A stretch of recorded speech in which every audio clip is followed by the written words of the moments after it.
making derivative Jill.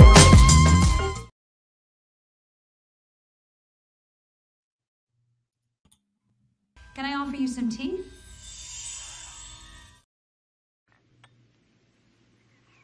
Good tea. Nice house. Would you make me some of that Plomeek soup? Greetings and felicitations.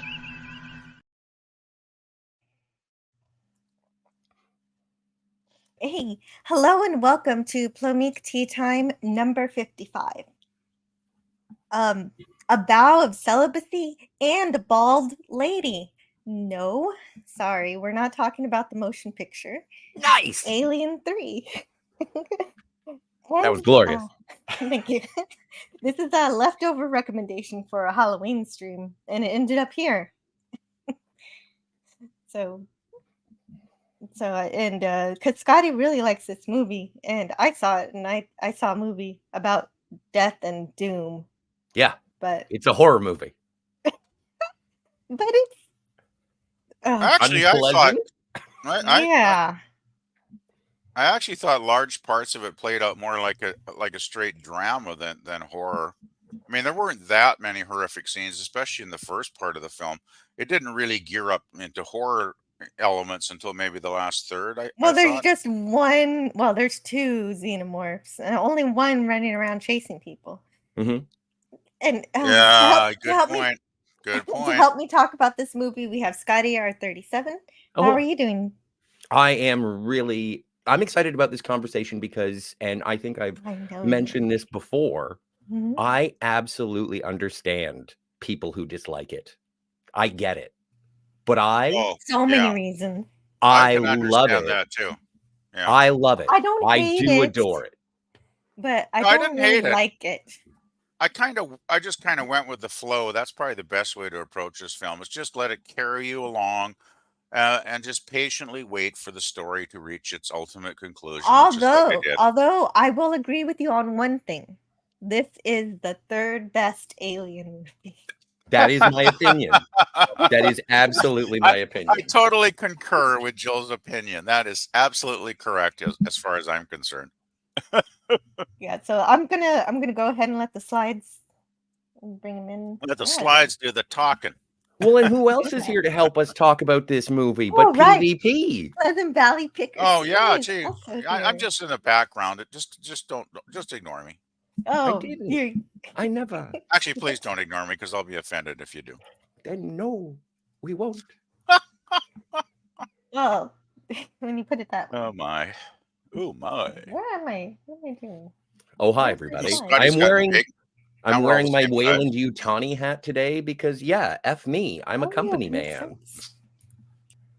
At least I'm smart enough not to have a life sentence on this rock.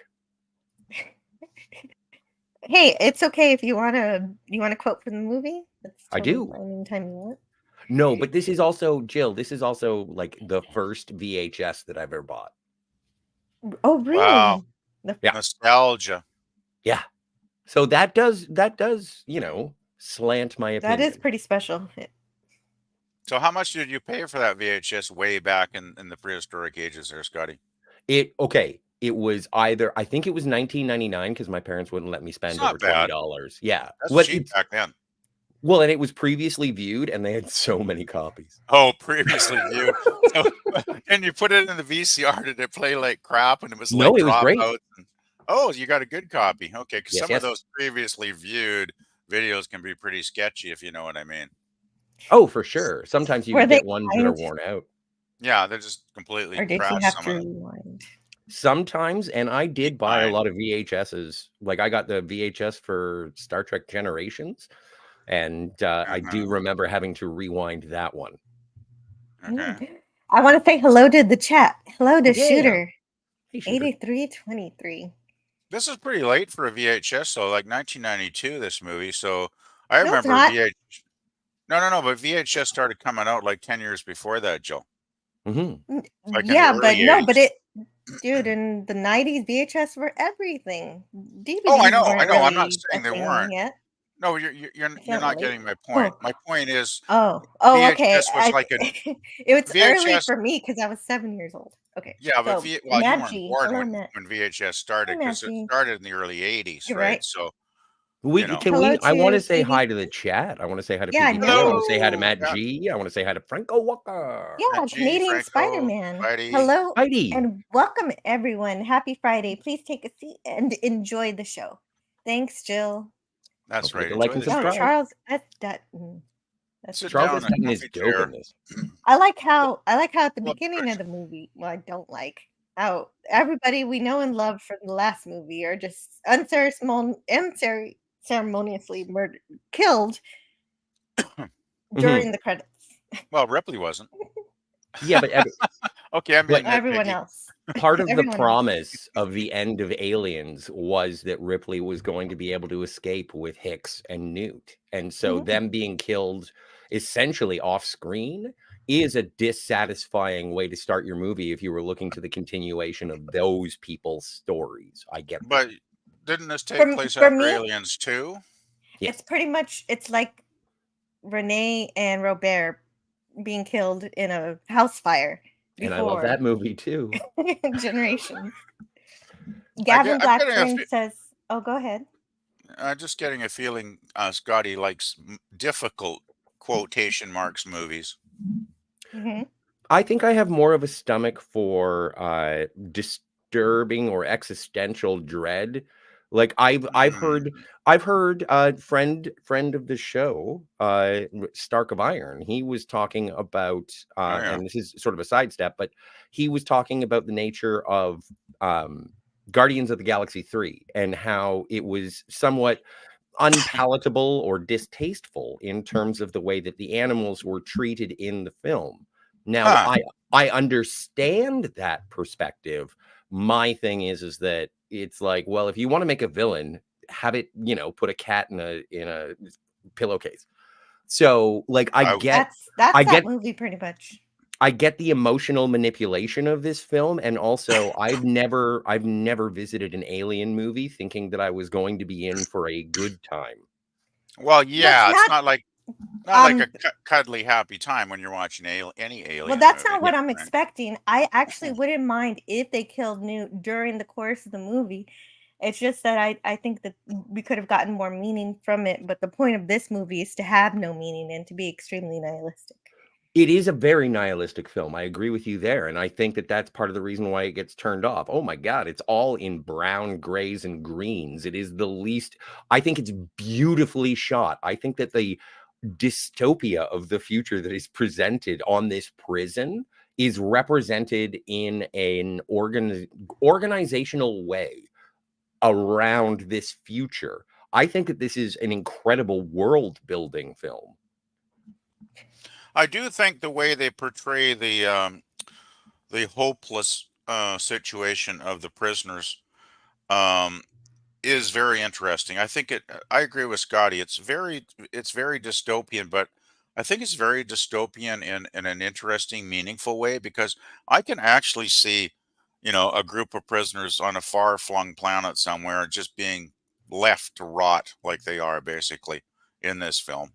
Because the establishment don't give a shit, right? They don't care. Just keep producing those iron plates or whatever the hell they're manufacturing. That's the weird thing is that they closed down this mining facility, and these people are just like, "Oh, we want to stay anyway." No, but didn't they mention they're still making the iron plates and the supply ships they are pick them up occasionally?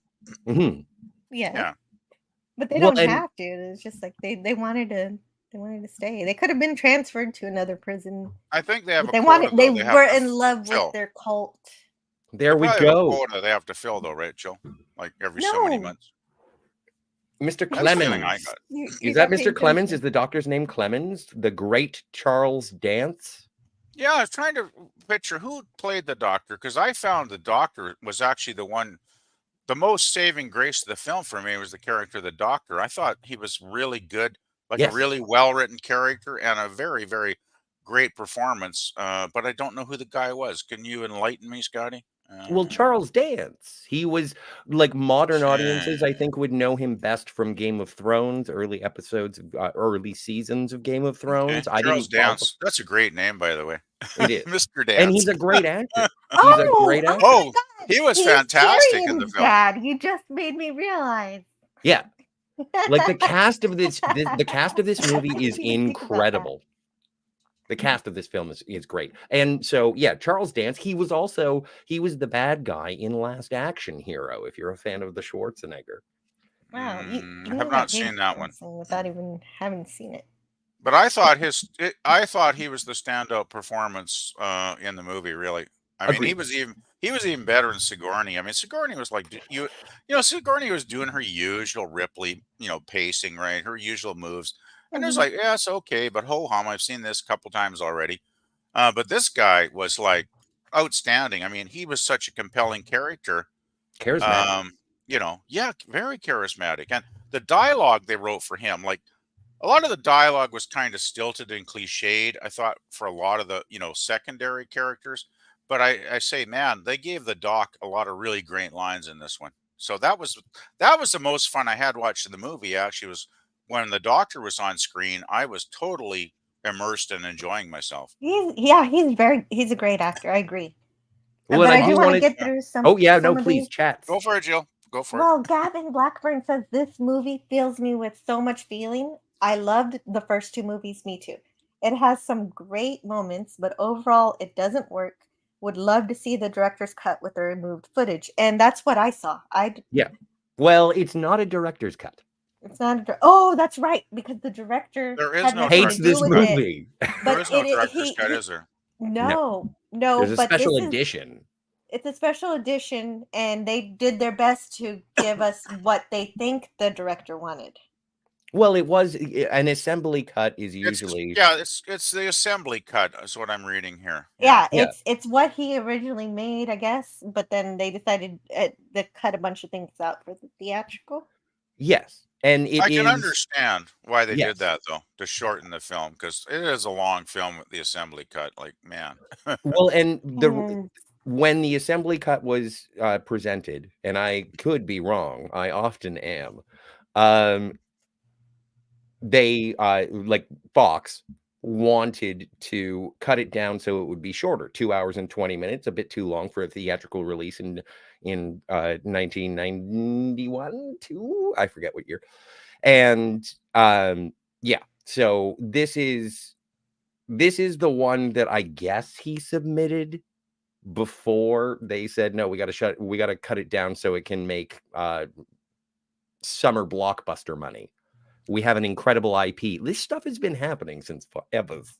I can understand, though, why the studio wanted to cut it down by like at least 20 minutes or something. Yeah. There was a lot. I mean, you love this film a lot, Scotty, but you got to admit that there was a lot of repetitious stuff in this assembly cut version, right? I mean, there were scenes over. I mean, they were doing like the same stuff, 2, 3, 4 times, and because it wasn't needed. There was a lot of stuff that really wasn't needed. People don't believe they saw the alien, and then you got to see the alien yourself, and then that was painful. Nobody believes Ripley that the company's not gonna kill the alien, and so you have to convince everybody more than once and different people. It's like after the first 2 or 3 gory deaths, you'd start to think, well, maybe this isn't natural death. And it's not such a great idea to make everybody so mad right away by killing Newt. But let's see what Kat thinks about it. Hello, Catherine. Hey, Kat. Hello. Hello.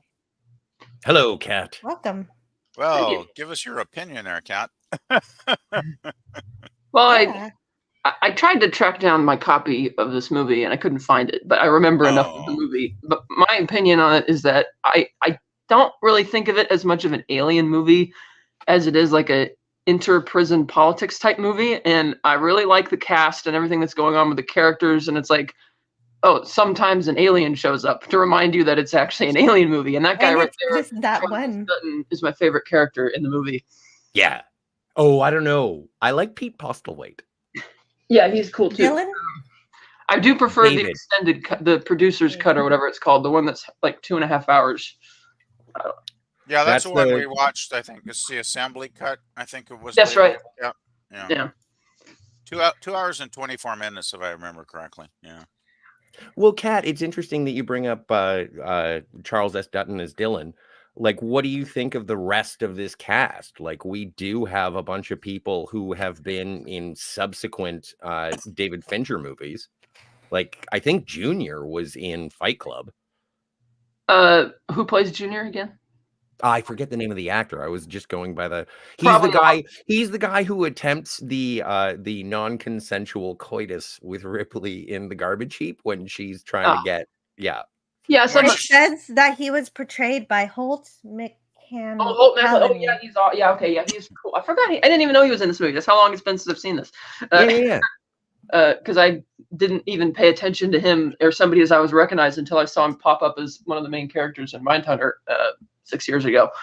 I want to make sure that I keep up with saying hello to people. I just want to say hello to Matt G. Edge of Time. Hail, Edge of Time. Hello, Edge. Canadian Spider-Man. Hi again, Spidey. I just really like the dynamic between all these characters and how they all kind of like Dylan is sort of de facto leader. Kat, we have to just enjoy this goblet of spite. Gorilla's random thought says lurking, but wanted to say this is an automatic F because Scotty loves this movie, but full disclosure, Gorilla has never seen it. Yes, well, either way. I remember Gorilla telling you to tell Scotty, Gavin Jill. Blackburn says it was a smooth intro. Edge of Time says rest in peace, Bumble Stomp. I'm not familiar with his work. Edge of Time says F in the chat. If you shave your hair, Prison Planet optional. Well, on screen, by the way. Oh, there we go. Scotty likes a lot of great movies, so I mean, I don't know what you watch, Gorilla's random thoughts. No, he's just funning. He's just funning. Yeah, he's always just. Gorilla's got a thing going where he gives an automatic F to a lot of things. It's not really serious. I just want to say hello also to the Comic Relief Crusader. Hail. Hello. Hey, Bird of Prey. Kapla. Bird of Prey 5. Franco Walker says, I'm going to lurk until my internet stops stuttering, and then I'll try to catch it live. Best of luck, Franco. I hate internet stuttering. Yeah. Godspeed. Oh, Edge of Time wants you to remember, don't eat the yellow snow. I never do. Hasn't snowed yet. I do sometimes. It could be lemon. And Gavin says, just because not. you are trapped in a dreary prison planet doesn't mean we can't have a bit of color. Well, not much color in this film, I gotta say. It is pretty dreary. This is something that I thought cemented the world, is that when you do get someplace that is actually clean and acceptable, it's the crashed EEV. And it's like the best thing is the busted thing. It is the best thing, which they forget they have when they're like, we got to do the autopsy. I can imagine the set designer in this film going, let me see, what's my palette in this film? Black, gray, a different shade of gray, another shade of gray. There's maybe a lot couple of red. More shades of gray. It's like, okay. John Malama says, John Malama says, okay, I needed this after the depressing video I just watched. Oh my stars. You're looking at this to lift your mood. Yeah. From Alien 3 is going to be your cheer up. Wrong film. Also, hello to Lemon Pie. It's Hi, not Lemon. a stream until you hear Scotty say coitus. Coitus. Actually, did he say Jill that? just said it too. Oh, Jill said it. Ooh, even better. You want to say it? Okay. Everybody should say coitus. Now I want to hear everything. Coitus. You know, the location for this made for really great gameplay in the first Alien vs. Predator game from 1999. Moving around that facility, and it's like, yeah, it is a very bland set for a movie, particularly after coming off of the second one. Yeah. Yeah. It is very odd, you know, the kind of relationship these characters have. Oh, there's no weapons here. And you could see a lot of leftovers from the earlier idea, which I thought would have been better, was the wooden planet of the books. The wooden planet was so stupid. You can't make a planet of wood. Well, if you can make a planet of cheap metal and have it, like, you know, partially operating like the second Death Star, which isn't even finished yet, and it's gaping holes in it, and people can still be in there, then I guess anything is possible. They don't have not only do they not have ice cream on this planet, but they also don't have lice shampoo. Yeah. Well, no, they're prisoners. This is the thing, and this is what I find fascinating about this film, is that everybody who is attempting to stay alive, and Dylan says it, we are murderers, unwilling assailants who are victims of, or not the people. I'm trying to say the whole sexual assault thing without being all R word. I've had difficulty sexual assault would probably be the best, but like these are bad people. These are bad people. That's like why they're there. we had a conversation with Jet Sparks last week, and he was talking about launching prisoners into the sun, and it's like, well, it'd be more merciful than giving them this kind of life. Actually, Scotty. They have their world. Dylan says their philosophy. They've already done their crimes. This is all they know. But geez, I'd rather be dead than live like this, to be honest. It's just I would like to imagine that this is the prison world that the Jared Leto character in Blade Runner 2049 wanted to send Rick Deckard to. That makes sense. The movie, because this it'd be a horrible place to be sent to. Yeah, and then it's like, it is funny because Dylan does talk about how evil they all are, and we get a little glimpse of that. But for the majority of them, they seem like they've been here so long, they've almost like made the adjustment, and it's like they don't seem as evil on the whole, like other than a couple of them. But to be worthy of putting on this like a whole separate planet just for a prison. I think a lot. How did everybody feel about the autopsy of the 10-year-old girl? Well, you can see exactly how I feel about it because I don't show you any pictures of her. Right. Good answer. Well, this film is all about being disturbing for a large part of it, right? I mean, that's what I might have gotten one, but no, I didn't. Good. Well, I guess to clarify, the reason why I liked the wooden planet of the monks idea is because the concept art just looked amazing and a lot more visually interesting than just these bland gray walls everywhere. Gross, dirty, muddy. Even Ripley shows up that way. All muddy. Yeah, I'm pretty sure they didn't spend a whole lot of bucks on the set design in this film. Yeah. I was upset though that they killed. I didn't mind that they killed Newt because I didn't really like that character in the second movie, but I was upset that they killed Hicks. I was like, no.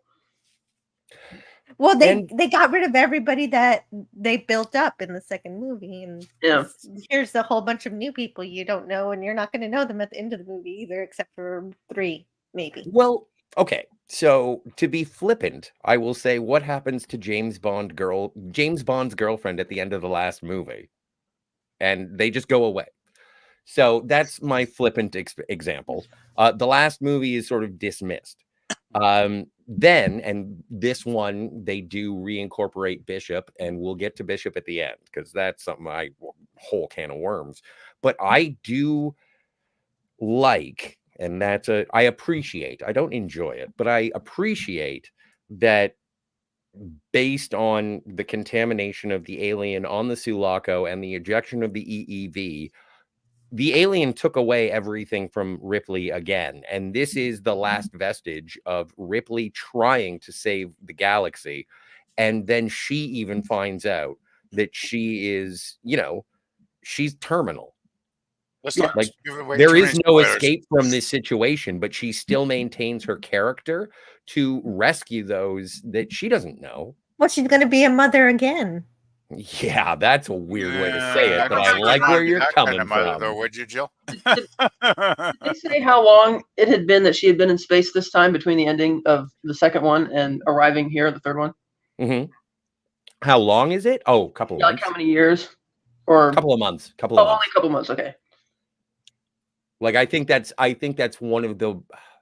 Based on the arrival of the rescue team from Weyland-Yutani, I would say that they've been following the Sulaco ever since. Like if they've got stuff off of the EEV when she does the bioscan, and like they've been in contact, and I'm pretty sure they're keeping tabs on Ripley since the whole thing. They talk about closed circuit television in this prison and how nothing on it works. I wouldn't be even remotely surprised if there was surveillance on the Sulaco. Yeah, Well, I would not be surprised if the corporation was aware of the whole scenario. Actually, Scotty, and well aware that there was an alien on board, and well aware that Ripley's been in what's happened to Ripley has happened, and I would not be surprised the corporation was fully aware of all of that. If they weren't completely aware, they would have their suspicions. Yeah. And I want to say hello to they probably Captain do have Infinity. surveillance, like Scotty said. Hello, Captain Infinity. Well, no, they can't because all they have is that computer, and all the rest of the surveillance equipment on this prison is not working. Well, what we know, right? There could be bugs. There could be other things. Hate bugs. Another I bug hate bugs too. I go and flying around here right now. It's driving me crazy. Stasis. Well, that's not what I wanted. But what do you want? Squeaky bed. Why are the innocent punished? That's a good question, actually. Actually, there's a few really great lines of dialogue in this movie, isn't there? That's a good one. Yeah, he's really good at giving speeches. Yeah. And that's a religious guy, right? Yeah. Well, yeah, because the whole analogy the movie's making is that Ripley has awoken in hell. Because they're in a prison, they're trapped with evil people, everything's dark and dank, and the only time you get any light, it looks like fire and death and destruction, and you have this beast going around basically terrorizing everybody. So it's the like beast. Yeah, that's a great point, Kat. Actually, I never thought of it as hell, but that's an awesome analogy. Which is why he is Dutton's character Dylan is the religious guy who has to stand up to the beast at the end because he has to, the devil, so to speak. Mm-hmm. I thought he was one of the best characters in the film. Actually, like I thought his religious, speech just got a little tiresome after a while, but I did enjoy his character a lot. Well, and this is a difference if you'd seen the theatrical cut versus seeing the 2003 special edition. Is that in the original theatrical cut, the alien, there are signs that a face hugger did attach to a dog, which is a weird animal to have on your planet if you are concerned with lice. That is weird. And so, but also the dog does get a much more, I would say, much more graphic chest burster situation happening. Is that in another version of the film? Because it wasn't in this one. Yes, as I mentioned, it was from the theatrical. Oh, really? So they added stuff in that, and they cut stuff in this. Okay, that's interesting. Yeah. Well, what's a cat? I remember that scene that he's talking about. Yeah, because it does get a dog, and that's why it has. Yeah, I don't remember a dog either. I can imagine that would be quite unpopular with audiences to see a doggy having a chest bursting incident. Well, how do you make the villain worse? If John Wick has taught me anything, you kill the dog. Kill the dog. Well, yeah, it's an easy answer, isn't it? They already killed the kid, so they couldn't kill her again. So what are they going to do? Kill her twice for kicks? So kill the innocent. Well, they could have. That's always the thing. Kill the innocent. Yeah. Well, and I think that was something that was sort of elevated to make it so that we had gone from the first movie where it was one alien, and then we got to the second movie where it was more aliens. And the thought on this movie was that let's just take it down to how terrifying it is to be with one. We'll pit the alien against the worst people, and the alien is still going to win. Like the narrative, dichotomy, I guess is the word I'm looking for, is like you are rooting for the prisoners, which is weird. And I guess that's weird. And that's why Golic is there. Like Golic is such a crazy batshit person. And he gets crazier as the movie goes on too, Scotty, right? Absolutely. But this is also like Golic's insanity is attributed to at least it has been in subsequent, and I'll say the same I do for Star Trek, in beta canon with like graphic novels and regular, prose novels. They talk about how there is a sort of a psychic link between the aliens. There is something that draws people to. It only works on weak-minded fools, to quote everyone's favorite vile gangster. Well, it certainly worked on Golic, didn't it? It did, but he had such a weak mind. Yes. Well, yeah. Yeah, he was fascinated by it. Jama Lama says, "Yeah, people chest burst, no problem. Doggy, no way." Yeah, I'm glad Exactly. I didn't see that. I'm sure that Well, pissed a lot of audience also, members off, actually. it's yeah, an hello. ox in this one. In a post John Carpenter The Thing world where you see what happened to the dogs and that, it's like, is it really that bad at this point to see a doggy chest burst? Well, not That's for what me. I'm Like, saying. it doesn't bother me, but I'm sure a lot of dog lovers would hate it, Cat, right? I love dogs. I love dogs. No, but I mean, I mean, I've seen enough movies to know when they're doing shit, just for doing shit. Well, I'll And, tell you how big of a deal it is. PvP. There is a website out there. You can cross-check your movie. Does the dog die? And really? You can put in your movie and see. Put a link in the private chat if possible, Jill. That'd be awesome. I'd love to check that one out. Kronos, I just want to say hello. He says, I hated the fact that the Marine and the girl were insta-killed. Yeah, understood. Agreed. Completely. I wouldn't mind them dying just a little later.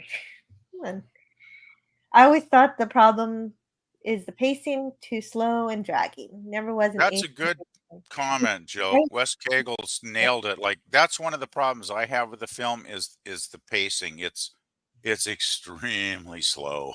It's like, oh my God, this is directed by a snail, right? It's like, well, it's directed by one of the best directors of the modern era. That it was the aliens against the prisoners, but it was also Ripley against the prisoners too, because her femaleness is not welcome. And she's messing up the harmony and the unity. They had to masculinize.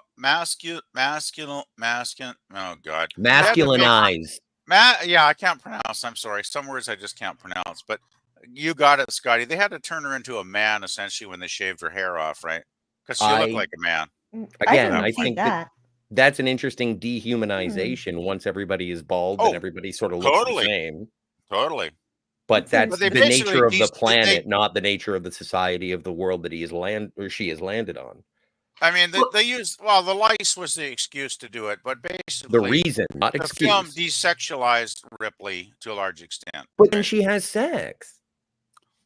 Yes, but still. So that's the weirdest way that you're going to desexualize someone is make them have sex, or at least write that into the story. Well, no, he means like the society at large. That's what they're trying to do. Because when they get here, the way these people are coping with being here is they've adapted this society and this whole, their daily routine and how they interact with each other. And when she first shows up, it's kind of provocative, and the guy tries to attack her. And then yes, they shave her head, but when she has sex, it's with the one guy separately. Just like when you're in the group. Yes, you're kind of, in a sense, dehumanized. You're all together, but when you're alone with somebody, they could be a bit different. Intimacy versus the thing is too, it's not about physicality. It's about intellectual, emotional connection. Because the doctor is the only person I think in the film that Ripley really connects with as a human being, and that's why they end up sleeping together. Is because they both connect on that level, right? Intellectually, they're both intelligent people. They're both people that actually give a shit. They obviously both care about things, and that's why they end up in bed together, because they're compatible in that way. And they found themselves. They both had horrible lives. Yeah. Yeah. Like, and this goes to the special edition of Aliens. And I think that is actually a director's cut. It may be a special edition. I'm not sure. But with Aliens, you find out in a matter of 45 seconds that Ripley had a daughter and then she was killed. Ouch. So yeah, that's right. And that's how Newt becomes a kind of the surrogate. Exactly. But kind of what took that away? Daughter. What took that away? Time. The alien and the company. In the first instance of the daughter. In the first instance. Right, time dilation. No, but what made that happen was the diversion of the Nostromo to land and pick up the signal to go investigate the xenomorph, which was brought back, which made it so that she was 57 years late for her birthday, and then she had died. And so through the course of Aliens, she meets Newt. I think it only takes like, and it's, I get it if you don't want to even consider this as being a cohesive trilogy, but if you want to take away another daughter at the beginning of this movie, you did. And that's the idea. That's why the world building of Alien 3 and the hopeless nihilism, I guess, or at least some level of responsibility in the face of an unfeeling galaxy. Ripley is willing to sacrifice herself based on what she knows, like everything. Like she has been driven deeper and deeper into, as you mentioned, Cat, hell. And there was no way out except, as Dylan would say, rising to the higher level. And yeah, it's the ultimate sacrifice scenario, right? Like Buffy at the end of season 6, is it? I'm thinking. I'm not a Buffy guy. I apologize. Okay. Well, Buffy sacrificed herself and then she came back, but that's the a very different next story. day. But at least at the beginning of Aliens, we never really knew her real daughter. And now we feel that loss with Newt. Yeah. Hello to Jim. Hey, Jim. Hello, Jim. Hello, Jim. Society. Ha. Hey, Gavin. It's a Lannister. Yes. Kronos. It's Tywin Lannister. It's true. It's true. It's Game of Thrones. She's taller than I remember. Yeah. He has a worse death here than in Game of Thrones. I've never seen it. Spoilers for Game of Thrones, everybody. No, yeah. Yeah, I watched the first 2 seasons and then That's a good question. Dropped off after that. Which death was worse? Ooh, we should do a top 10. I guess it's good if you're surrounded by your family and you go peacefully, but surrounded by one member of his family in Game of Thrones. Oh my goodness. Jill, I have 2 things to say. I have, if I may interrupt for 1 second. Sure. Daniel's Hot Topic says that he loves it too. It was the first in the Alien franchise that he purchased. It was mine too. Daniel's Hot Topic loves this movie. He loves. I'm with Dan. We're gonna go hang out at the bar. It's gonna be great. So anyway, to everyone who doesn't enjoy it as much.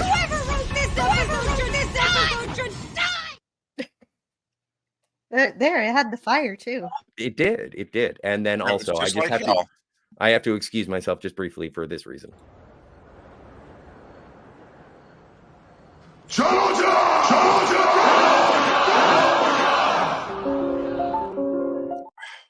Very good. Nice. And basically, though, watching Ripley's HOTD. What's HOTD? HOTV. House of the Dragon. That's it. Oh. I didn't even know they were going to have a season 2. Oh, there he is. The little robotic bastard. Oh, yeah, that's Bishop. Wait.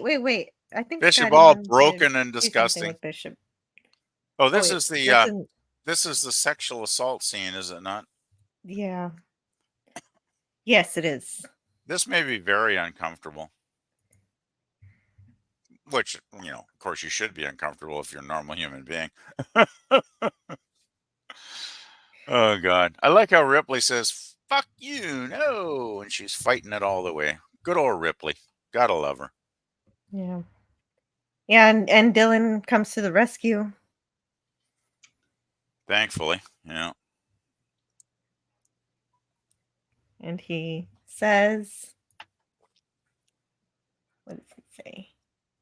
Take off. I gotta re-educate some of the brothers. Beat that one guy to death because it looks like there's a lot of blood on the end of that. Take off. I gotta re-educate some of the brothers. Really beating on that one dude. Well, in that scene, the religious zealot, he was beating the hell out of one guy. I wonder if he killed him because it looked like there was a lot of blood, when he was beating on that guy. Like, he must have hit him like 5 or 6 times at least. Mm-hmm. When he's going, I got to re-educate the brothers. It's like, well, I like that actor. What's his class, name? thank you. His name is. Was that one Charles Dance? Is that right?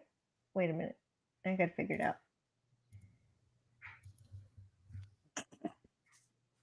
What the hell? He got a cigarette machine? His character name is Dylan. and he was played by Charles S. Dutton. That's his name. And he was Charles. And yeah, there's cigarettes. They're smashing the cigarette, looting cigarettes because they like to smoke. Why would they just suddenly loot the cigarette machine when it's been there for years and years, and they've been there for years Great and years? question. Like, I don't know. Wouldn't they know how to just push a button to get a pack of smokes? Like, I always thought that seems kind of weird, actually, Jill. Yeah. So, yeah, it is a little bit weird. I don't know who was guarding the cigarette machine this whole time that only now they can loot it. That's a good question. I just don't get it. It's like, why smash? And the thing is, how does the cigarette machine get restocked? Does the supply vessel every 6 months bring a big box of smokes? Yes. And they just, Yes. you know. Yes. Okay. They can't I'll they don't have freezers, so they can't have ice cream, but they can have cigarettes. Well, you One know, thing cigarettes, you know, I gotta keep skipped the is prisoners calm. they cremated everybody and they had a little service for the people who died on the EEB. Oh shit! Maybe they cremate people and turn them into cigarettes. No, I don't think so. I just had to throw cigarettes are people, so like Soylent cigarettes Green, are people. Yeah, exactly. It's like Soylent Green. Okay, I'm being silly. Sorry. No, I just said that, so makes sense. But I thought that was a very weird scene, actually, Jill. I watched this and I was like, well, okay, he needs cigarettes, but this makes no sense to me. Mm-hmm. Anyway, there's plenty of stuff in the movie that doesn't make much sense to me, actually. And hello to Miss Martin Muses. So lovely to see you. Hey, Miss Martin. John Malama says, thank you. It's killing me trying to remember his name. You're welcome. Smoke him if you got him? Yes. I don't smoke anymore. Haven't smoked in 30 years. Iggy Green. That's catching on. What do you think of the special effects in this movie, by the way? I guess it's fair time to bring that up.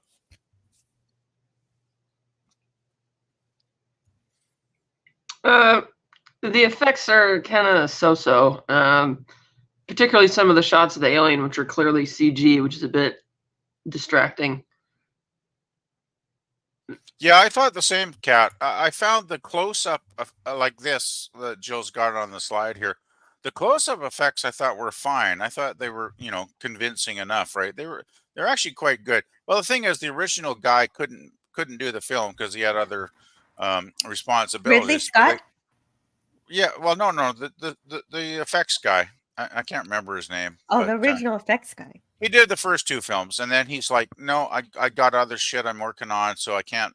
But he recommended two guys. It was two guys, I believe, that did the effects for this movie. And I think with the close-up stuff, when it's actually physical, real, stuff, it's really good. But I agree with the Cat. I think the CGI often looks pretty crappy, actually. Yeah, this is the one where they got Tom Woodruff Jr. to first join the franchise, and he's been with them for all the spinoffs and everything ever since. Oh, okay. Oh, okay. You're saying Tom Woodruff did the special effects of this movie? Yeah, and he was in the suit for the part that, where it's actually the guy in the suit, it's him. And Sigourney Weaver instructed him to treat it like a character and not like a stunt guy in a suit. Kind of like Badaji or whatever his name was did in the original. That's a good idea. Yeah. And okay, so the guy you were thinking of for the original movies, PvP, was Stan Winston. He did. Yeah, Winston couldn't make it for the third one, apparently. Yeah. No, Stan Winston did the second one, and H.R. Giger did the designs for the first. Oh, they use Giger's designs on all the movies, as far as I'm aware, right, Scotty? I think they credit him for the original design. He's credited in this movie too, by the way, in the credits. And I they think did have a falling out with him, either before the third one or before the fourth one, because Tom Woodruff went all the way to Giger's place, and they were talking about it was really great, and then something happened, and the studio backed out, and because Tom had made it sound like such a surefire thing, Giger was really upset when the rug got pulled out from under him, and it kind of soured the relationship. But let me see. I'm looking up Stan Winston now to see if he actually. Well, while you're credited on Alien, so. While you're doing that, I do want to give a lot of credit to the special effects artist who recreated Bishop as a busted ass droid. Yeah, I thought this looked cool. The animatronic is great. This was a dialogue one of the better scenes in the film, actually, with Bishop. Yeah, I agree, guys. This was good. Like it, and also I think that for my appreciation of the film, it does sort of add to the loss of what Ripley has felt in terms of seeing busted ass Bishop. And Bishop does know that the xenomorph has been with us the entire time. Like, at least when they connect the like the flight recorder to him, he knows about it. But I think that, like, I don't know, I love this sort of resurrection and ultimate euthanasia of Bishop, because Bishop says, I don't want to get better. They could rework me, but I'm never going to be the top of the line again. I'd rather be nothing. Yeah. And it is sort of a it's tragic, but it's also matter of fact. And he's the only character. He's the only character from the previous movie who dies, who we get some kind of closure with. Mm-hmm. Well, Bishop is an artificial life form, so maybe he doesn't have as many emotions as a human. So when he says, like, just turn me off or whatever, it's like, it's like, yeah, just terminate him, because that's what he wants, right? Which is, I find it really informative to the audience, is that, like, Bishop does not care to survive. Well, I think when you're in that, it's part of the tone of the entire film. Let's be honest. I think when any sentient being, whether artificial or physical, like we are, when you reach that certain point when you're in so much pain, you're in so much discomfort, and you don't feel you're ever going to be what you once were again. Sometimes being just going terminal and just switching off is a mercy. It's a relief. And it's like peace. What Kronos says. He could be fixed, but he'd never be. He said it. Yeah, you could fix me, but I'll never be what I was. Yeah.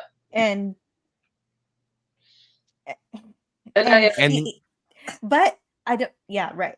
This is the closest we get to a funeral for a character from the previous misadventure. And I hate to say it as such, but but also I think Ripley, it's kind of do it for me.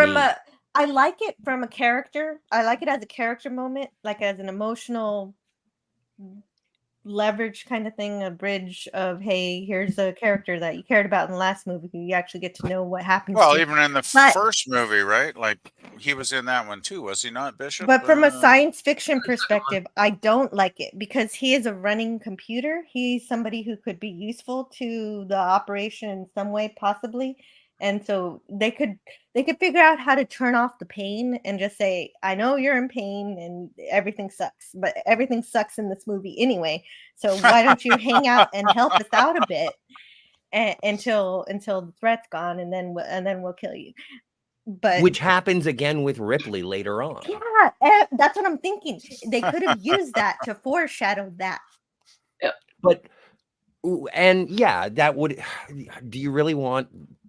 Do you want Bishop to be carried around on a backpack like C-3PO in Empire Strikes Back, where he's solving crimes and opening? Why not? No.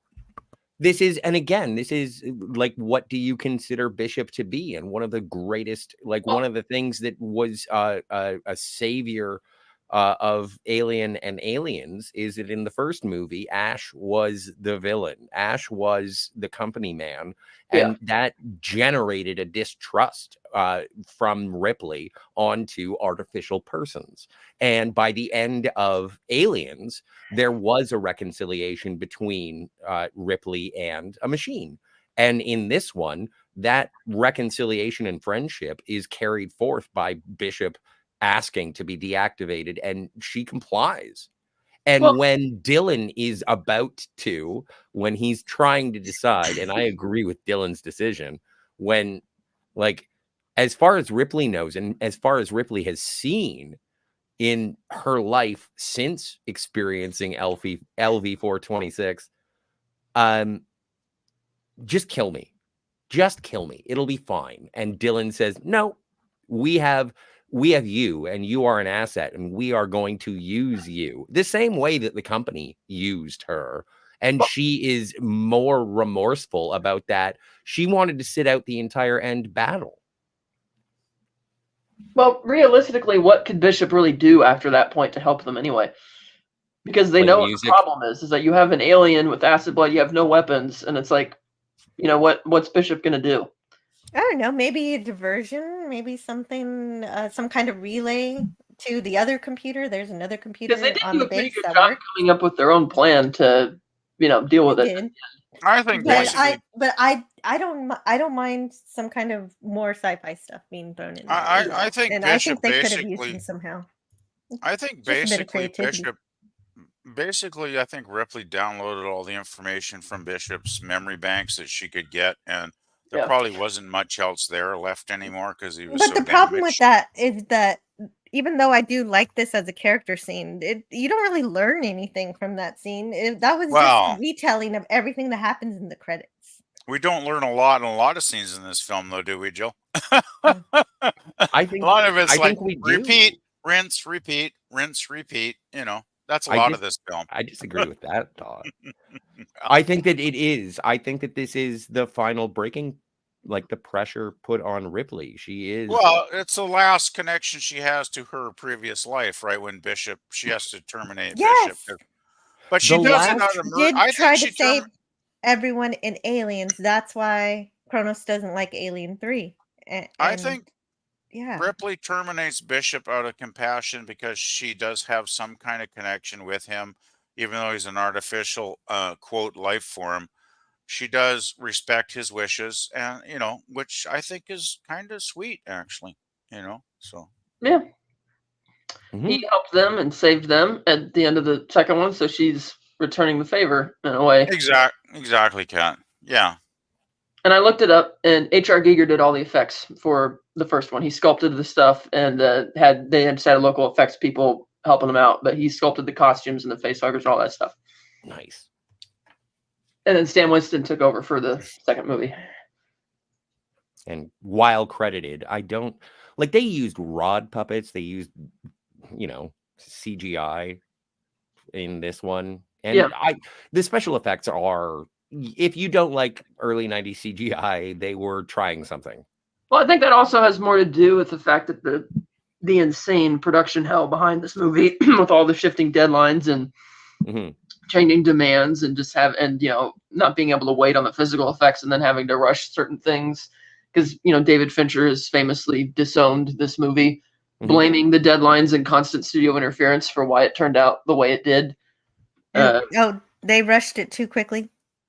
Yeah, and they kept changing things because he was a pretty much first time director, so they kept bossing him around because they didn't respect his talent and we got to change this, you got to do this, and they kept shifting around deadlines, and it was becoming like a very stressful film shoot, and so that's why it kind of ended up the way it did. Well, I'm glad he started somewhere because then we get Fight Club. Oh yeah, because he started.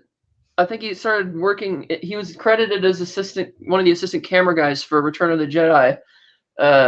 Nice. And then directed tons of music videos in the 80s, and that's what a lot of directors do. They break into get him from directing music videos, and that's how he got this job. But fortunately, they gave him. He was able to get the director's job for 7 because that was the breakout film after this. Well, and fun fact about Alien 3 and Fight Club is that when Operation Bedlam is going to the video stores with the magnetrons to erase all of the videos, if you look from the Blockbuster outside in Fight Club, they are erasing Alien 3. I didn't realize that. Yeah, it's a true story. That's great.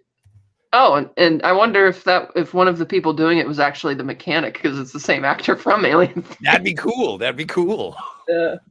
Oh, and funny coincidence, today Fincher's new movie drops on Netflix. His Netflix movie, The killer. We are not sponsored by Netflix yet. Not yet. Game over, man. Game over. Nice. You definitely needed him saying that line in this movie because this whole movie feels more appropriate to say that. And it's like, I wouldn't give Hudson shit if he were saying that in this movie. But Aaron says it. Mr. Aaron says it. 85 does say, well, game over.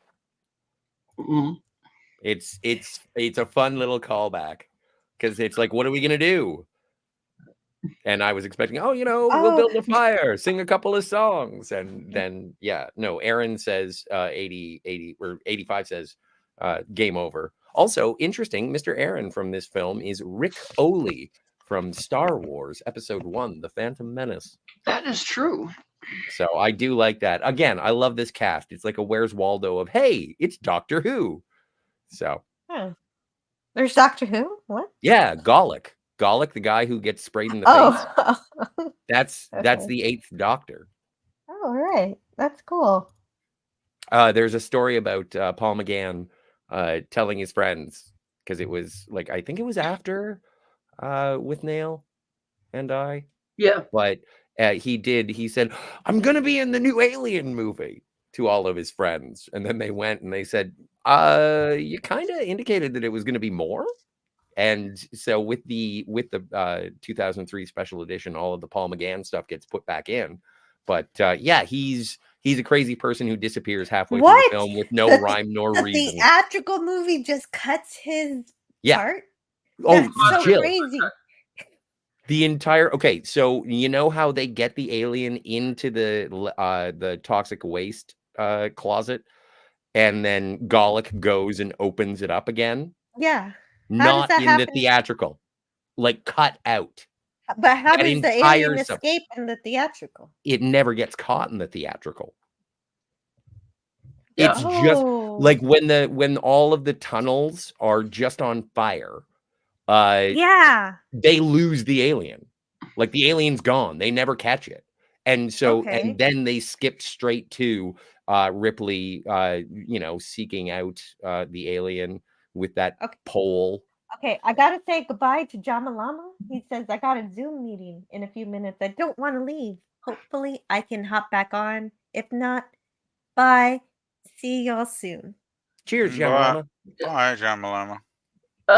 Scott, it's funny that you mentioned With Nail and I, because David Fincher originally offered the Clemens role to Richard E. Grant because he wanted a With Nail and I reunion. And either he didn't accept or there was a scheduling conflict or something and it didn't work, so they put Charles Dance in the role instead. Oh, that would have been good. You know what? It would have been who plays the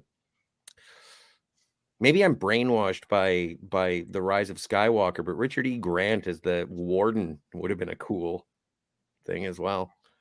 But no, Clemens. But the thing is, Charles Dance is amazing in this movie. And again, it is one of those things where the only person who is on Ripley's side is killed very early. It's almost like a Psycho situation with that lady. I wouldn't say very early. I'd say maybe halfway through the movie. Oh, hey, hello, pop culture curator. And Kronos asks, what was the name of the first actor in Alien that was a bot? Ian Holm. Yeah. Actor. Yeah, Ian Holm. Mm-hmm. Oh. Okay, thank you. And by the way, hi, Pop. And I love With Nail and I. That is a great comedy film. That is still on my watch. I got to find it. It's so hilarious, that movie. I mean, it's what? That's, oh, God. My brain's melting. That's with Grant and Doctor Who? Paul McGann. Speaking of melting brain. Paul McGann. That's a great film. Yeah, Paul McGann. I see it here now. I'm looking it up. Yeah. As a chain-smoking alcoholic, I do enjoy that film. Yes, so I don't smoke, but yes, I do enjoy it for the similar reasons there, Scotty. It's basically about a couple of down and out guys having as much fun as they can have under their miserable circumstances in life, right? Like if you want to compare two films, I would put Withnail and I and Fear and Loathing in Las Vegas as companion pieces as to what it's like to be down and out and wasted in England versus how it's down and out to be wasted in Nevada. Well, I must say I enjoy Withnail more than Loathing. Loathing's okay, but Withnail is a work of genius, I think. Fair Get enough. me some clothes. Want to get me some clothes, or should I just go like? Should I just go like? I'd say just go like that. You're fine, Ripley. Just go like that. That's all good. Wow.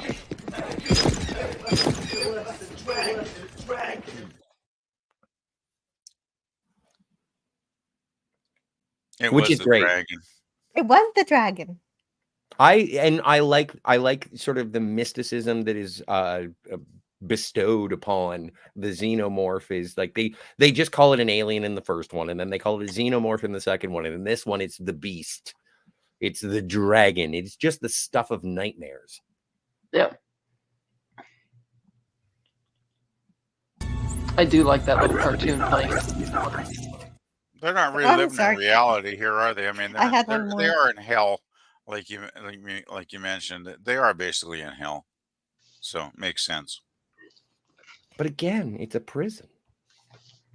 But it's also like hell. I mean, they're trapped in this horrendous, awful place, unending. They can never escape. Hey, hello, and welcome to the panel. Cinema Gulp. Ben. Hey. Hello, panel and chat. Ahoy! So happy to see you. Ahoy, Cinema Gulp. Happy, hey guys, happy to see you all. Talk to you all. Nice to see you too. Thank you for the opposite invitation, emotions Jill. I get watching from this movie.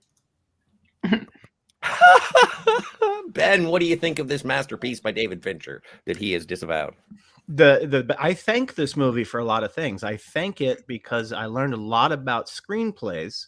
I'm sure Kat might have already mentioned it's taught in film school if you take screenplay analysis because of what an absolute mess from 1986 to 1992, how many iterations of the script it went through, how many different writers overtook it.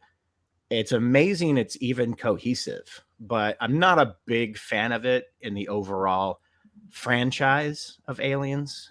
But I do have respect for it, and it's a great first movie for Fincher, even though he hates the hell out of it. Well, there was a recent, I forget what publication it was. There was a recent retrospective because of The Killer being released on Netflix today by David Fincher.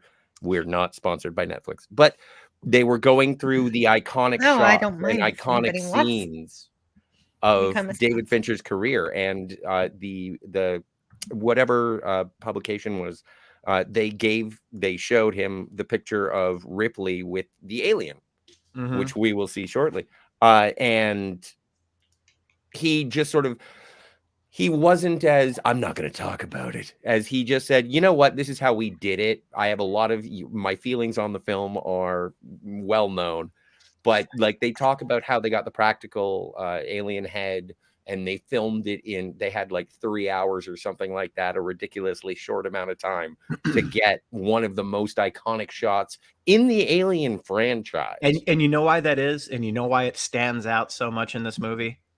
Because the alien looks like crap in every other scene, basically. Oh, there are times when it looks good, though. The CGI?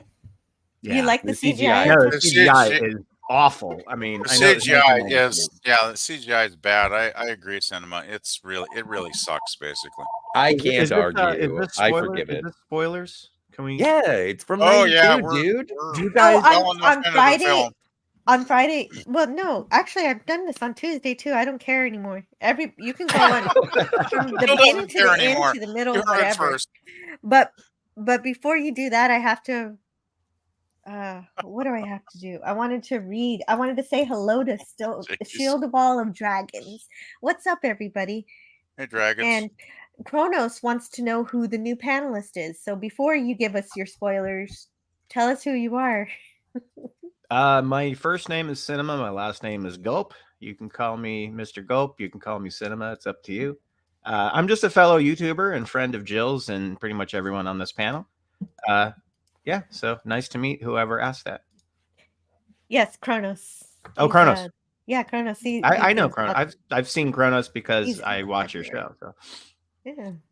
Kronos you're is short, pretty much regular. you're funny looking, and you're a terrible burden on your mother. Aliens is best when it is a dude in a suit. Wait. Yes. What? Absolutely. You're talking about Godzilla or something here? Is that a Burke fan? Someone likes Paul Reiser? Now, seeing an alien in a nicely tailored suit would be a very weird experience. Oh, okay. No, I do know what you mean. They mean now. the guy in the the alien suits. The first movie. The first one and the second one. The second one second one they had 6 suits and they made it look like they had hundreds of them. It's freaking great. Awesome. But no, I was going to ask, since we can do spoilers, does anybody have a preference on because the director's cut of this is much better of a movie in my opinion, with more subplots, more time spent with the characters. I don't know if you guys have seen the director's cut, but it's the preferred one in my opinion. Yeah, the assembly cut is really good. Yeah, it's really good. But the difference is I mean, you can disagree, but I feel like the dog was the better choice than the ox, because for the rest of the movie, the alien moves and acts like a dog. I don't get the ox thing. Do you guys know what I'm talking about? In the assembly cut, it was that it comes out. Yeah. So I always liked the assembly cut, but I think the dog should have been left in as the way that the alien's born. Personally, what do you guys think? Or if I think it's a flawed film, no matter how you chop it up. Right? It's like, surely, I don't think there's any way to make this, film into a masterpiece. That makes sense to me. Sure. Any way, whatever way you edit it, I think it's a flawed film. Well, I don't know if I'd come to that conclusion though. But specifically when it comes to the difference between the special edition, and I won't call it a director's cut. Sorry, man. I need to watch that. Oh, right. There is no director's better than this. cut. But theatrical cut is what it's called.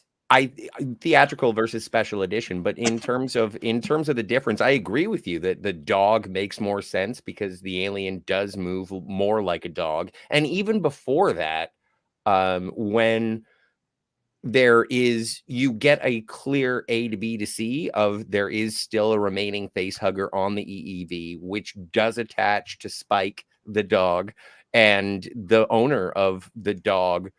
Like there's a part here where one of the prisoners is doing the scraping of the ventilation shaft, and he is attacked by the alien with acid spit, not by the inner jaw, which is, I think, fascinating. And he says, Spike, is that you? In the special edition, we haven't been introduced to Spike. We don't know what the hell Spike is. So when he goes in, it is very different. I think that the dog is more effective. I think that the ox was used so that it would be less gruesome, because if you've seen the direct, and this is weird for the theatrical cut, is that it is a much more gruesome chest bursting scene with the dog.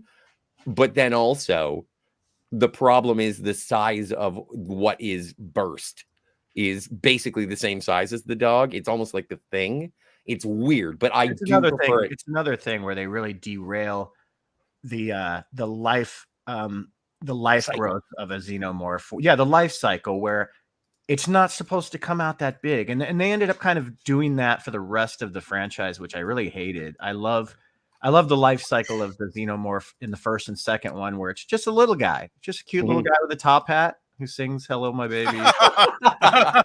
Now that would have been cool if it actually sang that song. That would have been awesome. I would have bumped that up another star in my ratings. The best thing about that scene is you can see the popsicle stick below the counter moving it. It's true. I just saw Spaceballs last week. So it was perfect timing for me. But yeah, when he plops out of that dog, like almost fully formed, you're like, what? Too big. Yeah. Kronos, the frog song. The alien. Hello, my baby. Hello, my honey. Hello, my red girl. Oh my God, it's Pavlovian. Baby, my heart's on fire. If you refuse me, honey, you'll lose me. And I'll be left alone, so baby, telephone. And what's the logic of not having any weapons? Where would you go? Logic. No lot. You think the warden would want to have a couple of shotguns to keep the prisoners at bay if they, decided, hey, fuck you, warden, we're going to take over the place and kill you. They could riot and take over. Yeah. Exactly. Yeah. And then they would be eliminated by the supply ship. They should have had a couple of guns at least. Like then they would be eliminated. But they do have guns. The guns show up. The guns show up every 6 months for supplies. They have no guns. Yeah, but Scotty, you're forgetting that prisoners no aren't always thinking ahead that way. I'm sorry? You know what? You're forgetting that prisoners don't always think ahead in that manner. And and you know that was one of speaking. That was one of the things. Sorry, that was one of the things held over from what was going to be the movie, which was a wooden planet full of monks and corn. Wooden planet. I don't know if you guys had heard about that iteration. Cat was mentioning it. Yeah. Yeah. Oh, God. I love that concept. A wooden planet full of monks. They kept that aspect where they're not monks, obviously, on Fury 169 or whatever.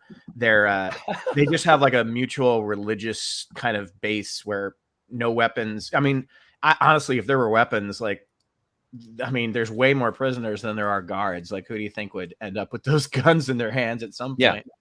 You can't shoot but them I all think at the that was same definitely time. one holdover from that weird wheat field wooden planet that doesn't make any sense. Well, it's also I wish they went with that idea. It's not like the whole no weapons thing came from Sigourney Weaver. She said she had 2 demands for the movie. She says 3 demands. 1, she wanted a $4 to $5 million salary. Yep. 2, she wanted co-producer credit, and 3, she says she didn't want them to be having a whole over reliance on gun and using guns constantly as the solution. She's like, we just did that in the second movie.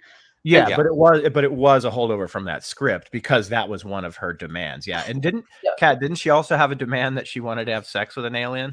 And she did. She did in Alien Resurrection. Yeah. She wanted to? Really? Okay. Yeah. She's a brilliant yet strange individual. But yeah, I love Sigourney Weaver, but she's a weirdo. She's a national treasure for sure. Yeah, of course. I'm not going to say anything negative, but she did have an idea from that, and based on the fact that she has been at this point with the franchise the entire time, like, who are you going to get to cat? Who are you going to get to play Ripley? It's like, well, no, we don't. We don't have anybody. Okay, well, I want to make sweet, sweet love to an alien. And that is also part of the influence that was introduced by H.R. Giger, because he made it a very sexual being in the first place. And when you discuss the life cycle of it, I've been banned from channels for a brief period of time, talking about how the face hugger is not necessarily your boyfriend, possibly a little bit of an assaulty penis person. Not consensual. Exactly, but that's exactly what happens. Well, that's what the first one was about, was face rape. Yeah, and then the face hugger could have several meanings. That's true.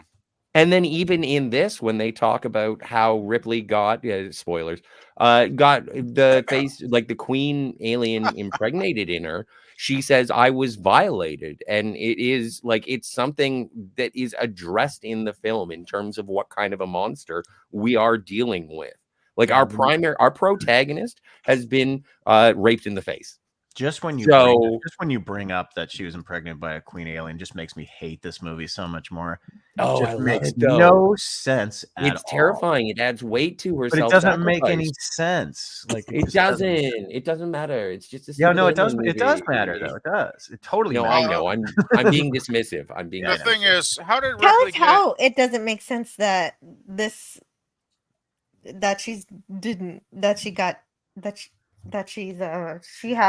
carrying the queen. Why? I just want to know, how did she get impregnated by an alien when she was? That's the question that Jill just asked. Well, no, her visor was solid. There was no acid, burn through it.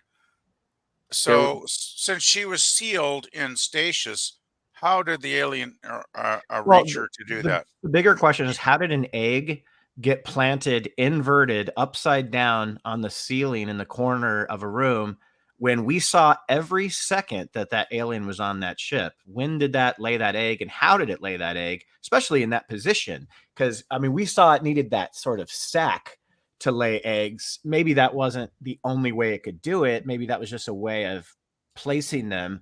But how did it put that? Yeah, egg? how did it put that egg up on the ceiling when it was fighting Ripley? How did it do what it did do? I would have to take a look at aliens and tell me that you can make some kind of BS reason for how I think and I'm glad you asked. This movie, logic was starting to go out the window, actually. And I'm glad you asked, because like I'd have to take another look at the background of when we are revealed to the open egg. But could it be in the landing gear? No. What do you mean in the? Is it in the EEV? Where's the egg? It's just like in some room somewhere, and it's just up on the ceiling in a corner, upside down. How did it plant an egg upside down? Yeah, I don't know, man. I don't know, but I'm just offering my. I was just trying to answer Bill's question because, first of all, James Cameron can answer it better because that was never intended to be, what happened, but whatever. By the way, that was a valiant attempt. Thank you very much.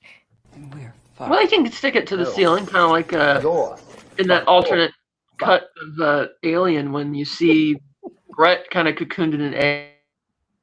Mm-hmm. Well, that's implied that he's turning into an egg, though. Yeah, it's presupposed that you needed an alien or you needed a human host or some sort of biological. But I mean that it's like attached to the wall, so it could attach to the ceiling because of all the gook or whatever the stuff is that the alien makes that allows it to stick. But there was no cocoon gook in Alien 3. It was just a single egg upside down on the wall. Yeah. No, I'm with you, Ben. I wish I had an answer. Hello to Christopher Dominguez. Hi, Christopher. The answer is the franchise ends at Aliens. Well, my question is, how does Ripley come back in Alien 4 or whatever? Because she's cloned. Oh, okay. They make a lot of clones. Oh no. Okay, that explains it. Because watch the movie before you start crapping all over. It's her twin sister, Elaine Ripley. I just asked a simple question, Scotty. Yes, no, I'm just saying. Like, I'm just groaning at the concept of it. I am interested. I am interested in Alien Resurrection simply because it is made by Jean-Paul Jeunet. I have not seen it, but I enjoy Delicatessen. I asked a simple question, and you answered it, and I thank you for that. I love Jean-Pierre Jeunet. He's amazing. He took explain Emily, everything. of course. Emily is a great film. I love that movie. No, I'm fascinated by it. And with the first 4 Alien movies, I do enjoy how each director sort of put their stamp on it, except for David Fincher, because he's already said that that's not my movie. But like, I do enjoy that, whether or not he likes it, or I think that David Fincher did a great job in terms of shot selection, cinematography, the casting, the tone. I think it's a gorgeously awful movie. And when I say awful, I don't mean bad. I mean, it makes me feel sick because it is the distillation of can't win, don't try. You just have to be true to yourself. And we're fucked. No. You're fucked. I am. I think everybody watches this film for 2.5 hours is fucked, but that's just my opinion. I watched it for like a bunch. I've watched it a bunch of times. I've seen this movie like 5 times. My sympathy, Scotty. No, I had a good time. I love how I had a mediocre time. Actually, I enjoyed. PvP doesn't like a lot of movies. PvP, can you read this? That's not fair. I like more movies than I hate. It may not be fair, but it is true. Could you read this for us, PvP? BS reason for the egg on Sulaco. Carter Burke had a secret program in Bishop's memory. Bishop did it unknowingly. Ooh, that's a possibility, actually. I don't like that, but it is a possibility. Never thought of that. Interesting. Also, how did he physically do that? Oh, right, because he lifted just with his mangled legs. head. He didn't use his back. No, he didn't want to throw that out. Like, come on. Anonymous says the only part of the movie is watching Ron Perlman getting his butt handed to him by a girl. Oh, She was an Ripley... artificial person. Oh. No, because Winona Ryder, doesn't she beat up Ron Perlman in Alien Resurrections? No, she takes boxing gloves and throws it at his space moonshine. I remember his space moonshine. It was delicious. Yeah, why don't they have moonshine in this movie? I guess religion. Well, and also like there's later on one of the prisoners grabs like the syringes and the painkillers, and he's just like a flat out addict by the end of this, with no one in control, no doctor, no one respects. Well, that's another question. Like the doctor seems to have an endless supply of feel-good injections. So why aren't the prisoners all high all the time? PvP, do they call him Dr. Feelgood? Because he's got the things that'll make you feel all right. I bet Ripley did after a couple of shots. I think another thing, Charles Dance is totally wasted in this movie. Like I think he's the best part of the movie. No, he's wasted. I know. In his time. I think that he's a glorious character sacrifice, a person that you like a lot who is killed in the first bit of the movie. He's killed about halfway through, I would say. He's gonna get killed in just a minute here. I can't wait.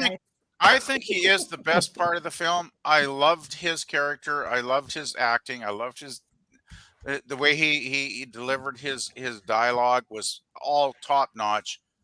And when this happens coming up shortly, it really pissed me off. And it really took me out of the film. This was the point at the film. This is where I just said, "Fuck this film." I'm going to watch the rest of it because I want to watch it for Joe's stream. But at this point, it just became a monster movie for me. And it is a monster movie. Why are you surprised? But between him and Ripley, there was character development. There was the relationship. It was interesting. It was dramatic. After they killed him off, it's just like, oh, okay, monster running around, killing people, eating people, blah blah blah blah blah. It's true, PvP. We get his entire backstory, and then he's gone. Yes, I loved his backstory, and the sad thing, his backstory was not horrible. He killed 11 people. Yes, but he made a simple. He worked 36 hours or whatever. I've heard stories where interns do that, and they burn out. And he made the mistake of going and getting drunk. And then they called him back, and he fucked up by, administering the wrong dose of some medicine, and all these people died. But he didn't murder them intentionally. It was accidental. So I feel for the man. He made a mistake. 11 families are burying. I agree with PvP. We all make mistakes in our life, and he made a big mistake. But does he deserve to live for the rest of his life in prison? Like, come on. No, he didn't. But again, Clemens isn't in prison at this point. Well, basically he is. Well, he chose to stay there because he had the community of the prisoners. When he got to know them, nobody would hire him, so that was the only job. That was the subsequent answer. But he is still as a man. Hey, I love interaction. And I just think hell, though, right, Scotty? Well, he is still trapped in hell, but by his own decision. Again, that's a glorious image. That was on the back of the VHS. That's the thing I like. The close-ups are fantastic in this film. They're really well done. It's the CGI that just pisses me right off. And what do you think about it, Kat? I think you had a thought. Oh, sorry, Kat. I didn't mean to cut you off. I agree with PvP about the Clemens character. Plus, the fact that he couldn't get a job elsewhere, it's not that he chose to stay, that there's literally nowhere else he could go at that point because nobody would hire him anywhere. Though he is basically a prisoner there like everybody else. Well, he could try and bump about Earth colonies. But like you said, he's already tried that. All the avenues. Plus, just because you're released from prison, he has the financial means to travel the whole galaxy to all sorts of other places. He went back to where he could go, and nobody wanted to hire him, and this is literally the only thing he could do. No, I think that's a decision by the character and not necessarily an experience that he had. I disagree, Scotty. I agree with Kat totally. I'm just going by the dialogue of the film. I think he just had no choice. There was nobody that would hire him anywhere. Well, he does say that his sentence on this planet was light. He does still feel guilty. Oh, he could have left, but where would he leave to? Like, that's the question. Exactly. He has nowhere to go, so why would he leave? He had no other options, and that's why he stayed. Exactly. It's tragic. Unfortunately, that's the world of Weyland-Yutani. Very tragic. That's why his character has to die when he does, because it's like she's in hell. Every person she's going to form a meaningful attachment to is going to be taken from her. Yeah. Yeah, it's perfect timing, isn't it, Kat? It's just like as soon as he spills his guts and tells Ripley exactly why he's there and the hell he's gone through and the mistakes he's made, and it's like xenomorph time, punch a hole in your head. He was Marion Craned, we can say. Thank you. I was trying to find her name. I love that character. When they killed him in this next coming scene, it pissed me off so fucking much. Shield Wall of Dragon says the true criminals were the ones that called him back on duty and let him practice medicine in that condition. Maybe they went to prison as well. I hope so. And again, that's why I elevate it to world building. Weyland-Yutani doesn't give a good goddamn about you. They'll treat you like crud, which is one of my favorite lines in this film. I didn't understand how any script writer could use the word crud, but I do love it. Crud's a good word.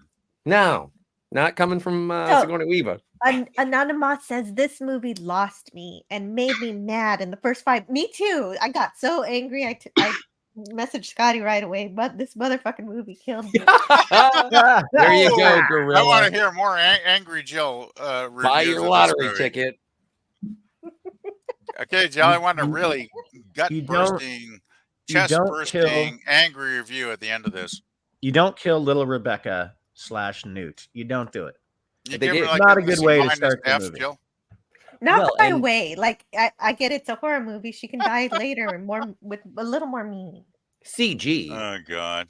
They didn't have to kill her, but one of my favorite parts of this entire movie is when they open her chest with a bone cutter. That was pretty rad. Great sound design. Just oh my God, wasn't it so good? That sound, yeah, the sound said it all. If anybody ever makes a movie, the crunching. The crunching, and when they open her chest. Did you finish reading Anonymous's comment? I didn't read it. You may read it, PvP, so I don't have to think about bone. Okay, I'm going to read it right now then. This movie lost me and made me mad in the first 5 minutes. I felt like they just wanted to kick the fans in the balls and laugh at us while saying, "We subverted your expectations." I love you, Anonymous. I disagree with your assessment. Good comment. I can understand it. Totally. Yeah, I can. I can get it. I disagree with it. That's not. Yes, and hello to my favorite dinosaur. Do the evolution 78. Do the evolution.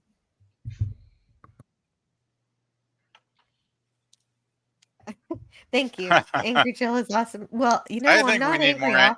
We need some Angry Jill streams. I would say. I can't fake it. That's the thing. If I'm angry, you know it's real. Is this a PG-13 show though, where you can use one F word? No, this is the F channel, word. I think. In like half of the clips I used today, so you can use it. We all get one. A couple of them already used the R word. We did. Well, Ben was one of them. Sorry, Cinema Goat was one of them. What is the R word? It's usually pretty open as far as language. I mean, we don't go crazy, but you could drop the occasional swear word. I would guess. Well, there's a clip. We have a clip with the F word. Hudson was essential. Hudson was essential. Hollywood was not obsessed with subverting your expectations back then. But I agree. There you go. But maybe they did that intentionally. It's unfortunate that this is a trilogy of films that represent Ripley being tortured the entire time, but they were horror movies, all of them. Although it's argued that the second one is more of an action movie, and the first and the third are horror movies. Yeah, the second one has the same plot as the first one. It's just that's true. More action, as people have pointed out, but just a bit more action thrown in and humor. I think this one has one of the best lines in the franchise, though, where Ripley says, "You've been in my life so long, I can't even remember anything else." Yeah, that was a trailer line. That's a good line. I don't think it was in the trailer. It just it was. Whatever, it worked in the scene it was in. But okay, I didn't know if you were... I didn't know if you were being critical or not, but no, I do remember. I think it's a great line. I don't even remember it from the trailer. It just worked in the scene, in the context of the scene, for sure. Oh, it's Well, great. that's the thing about this film. That's why I can't write it off as total crap. It's like this is like way too long, the version I watched. It's way too repetitive. It goes it recycles stuff too many times for my liking. Well, what it is that I really like that she talks to the xenomorph in that way, because she knows that it's intelligent, and whether or not it can understand English, we know it she's is. showing it that kind of. No, but we know it's intelligent, Jill, kind because of a kind of respect. well, and as a representation of her learning about the intelligence of it when she showed up in the nest, and she saw the intelligence of the queen. She knows these animals are smarter than people, and they only have one desire, and that is murder. Well, the thing is, if I may interject, the thing is, in the scene where the doctor is murdered, the xenomorph comes right up to her, and it could easily have killed her, but it doesn't, because it senses that she is the mother of the future species of them, right? So That's right. But when you're watching it the first time, you don't know why it doesn't kill her until. Well, yeah, I was thinking, okay, there's something going on here. Of course, I was thinking, yeah, she's got to be infected at that point. That's what I assumed, and my assumption turned out to be correct. Christopher Dominguez says, "I know that if Hick survived, he would no doubt be protective of Ripley and Newt, knowing they're in a maximum security prison." I would have been tense the entire movie if a little kid was stuck in a maximum security. Well, maximum security. Everybody's roaming around everywhere. I don't know how maximum the security is here. Well, that's my one of my big I think problems. it's one gigantic solitary confinement type of environment where there's nowhere to go, but yeah, everyone's just roaming around freely. That's my one of my big problems with the film is the last third. It's like, they're just running around, trying to kill the alien. The alien's killing them, back and forth, back and forth. Oh man, I guess they could have cut at least by 20 minutes. It just got so repetitive after a while. I'm not a writer, says Kronos. And Do the Evolution says the reason why Alien 3 ended up this way was due to the main actor's idea to have a sexual relationship with the alien, and the writer wasn't having it.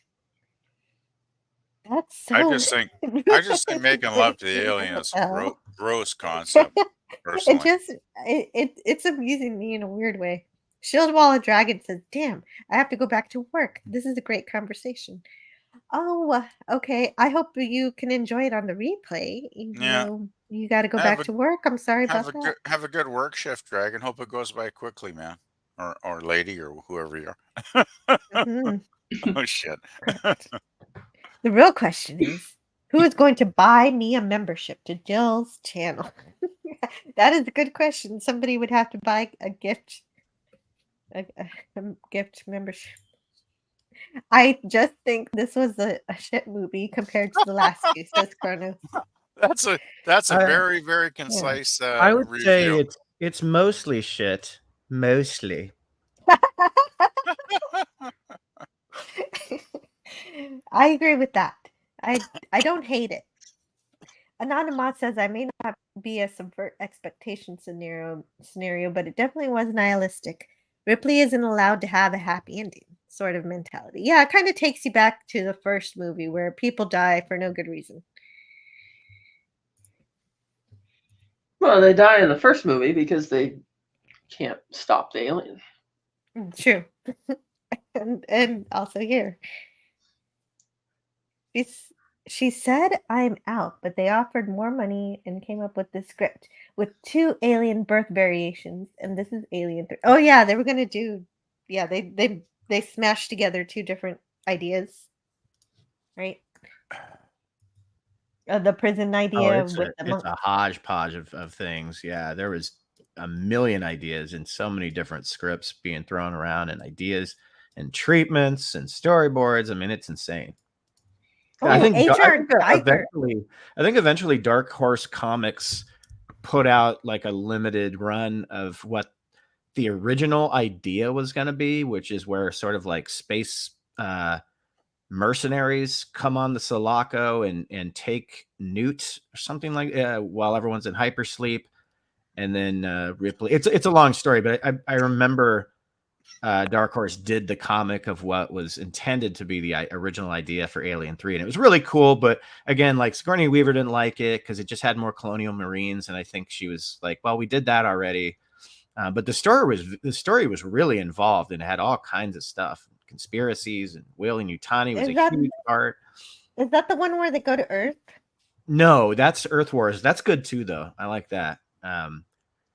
But no, it was a lot of different things. Like Hicks ends up leads like a bunch of Marines on missions, and they find Newt years later, and she's grown up already. Yeah, so it could have been interesting, but again, like Dark Horse did do it. If you guys ever go to Alien Theory, I love Alien Theory's channel. I think he does a whole read through of that Dark Horse comic and shows all the illustrations and stuff. So.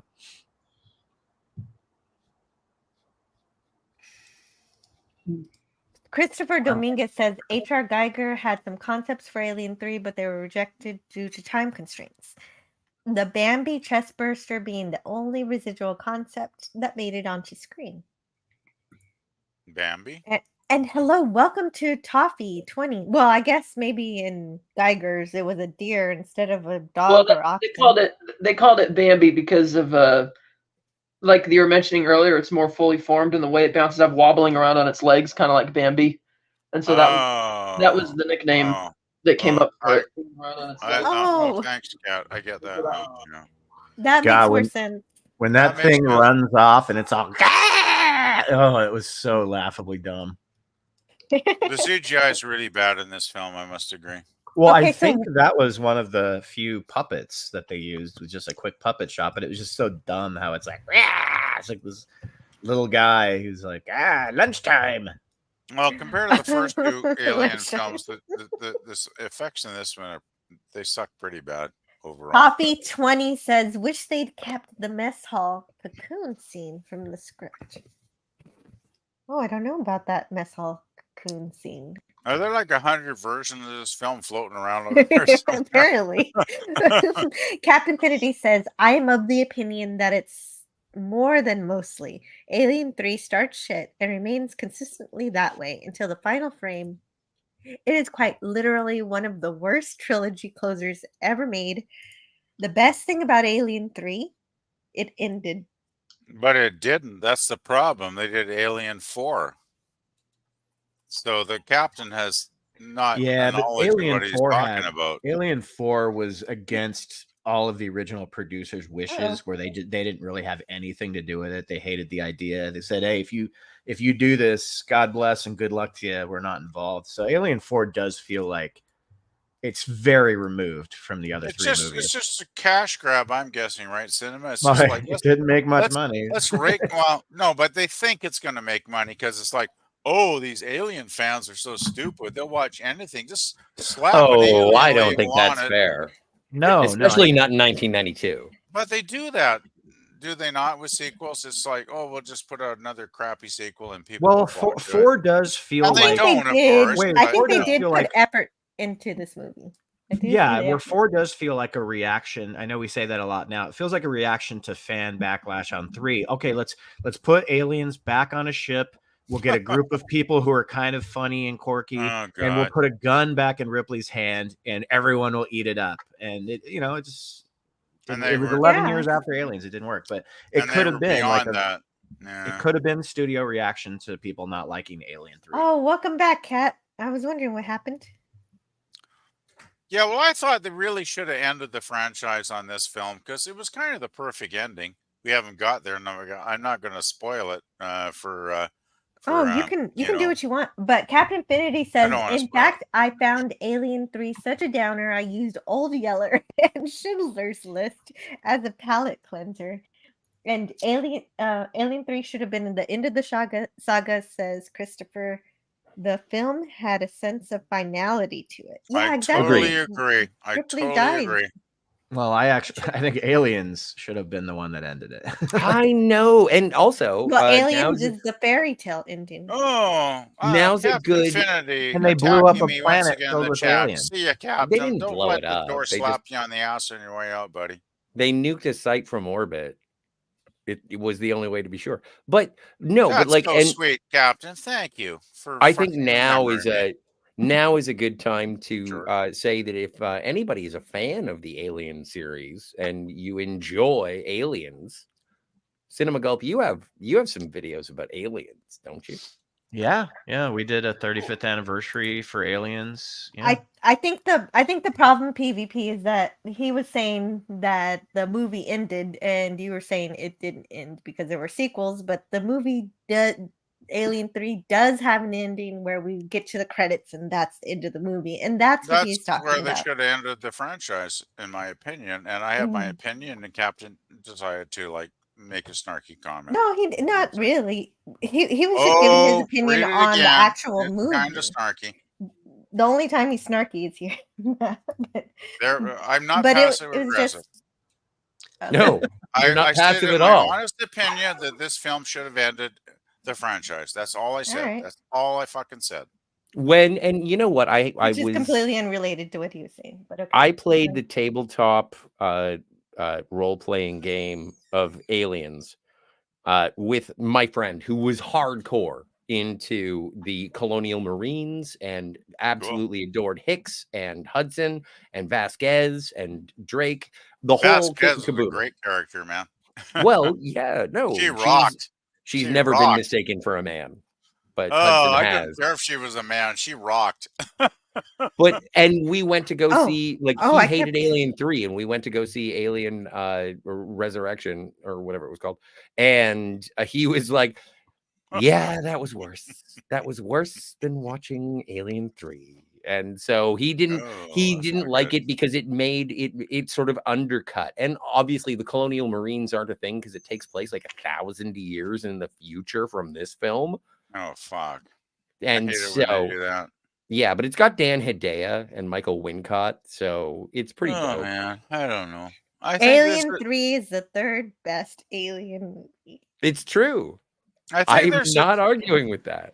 I think it's like everything in our existence. There's a time when it, you know, it's like springtime and it blossoms. It's like summer and it gets even better. And then it's like fall and winter when it falls off and starts to die. And I think that's pretty much it for the Alien franchise.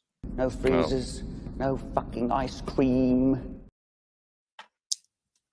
Yeah. Ice cream. Yeah, man, now I want ice cream. I like the hopelessness of the prisoners. Oh, I love it. Yeah, I love it. That's one of the best things of the film, Scotty, is the hopeless hell they're in. I think it's absolutely fabulous. Like, I really like that part of the film. And I think it is something that when you get Pete Postlewaite as David, and we get Morse, and when the prisoners finally see the beast, they are like, holy. They are absolutely like, they can't believe the monstrosity that has shown up on their planet. And that's why when Morse says, you know, she's the bitch who brought it here. Whatever happens now, maybe we should just kill her because she's the one who has brought this blight to our life. You can kill her, but you're not killing the fucking beast, right? Well, hence the stupidity of the statement. And that's why I think it is an incredible character. Like, I think I know the names of these prisoners, even though they're all bald white guys.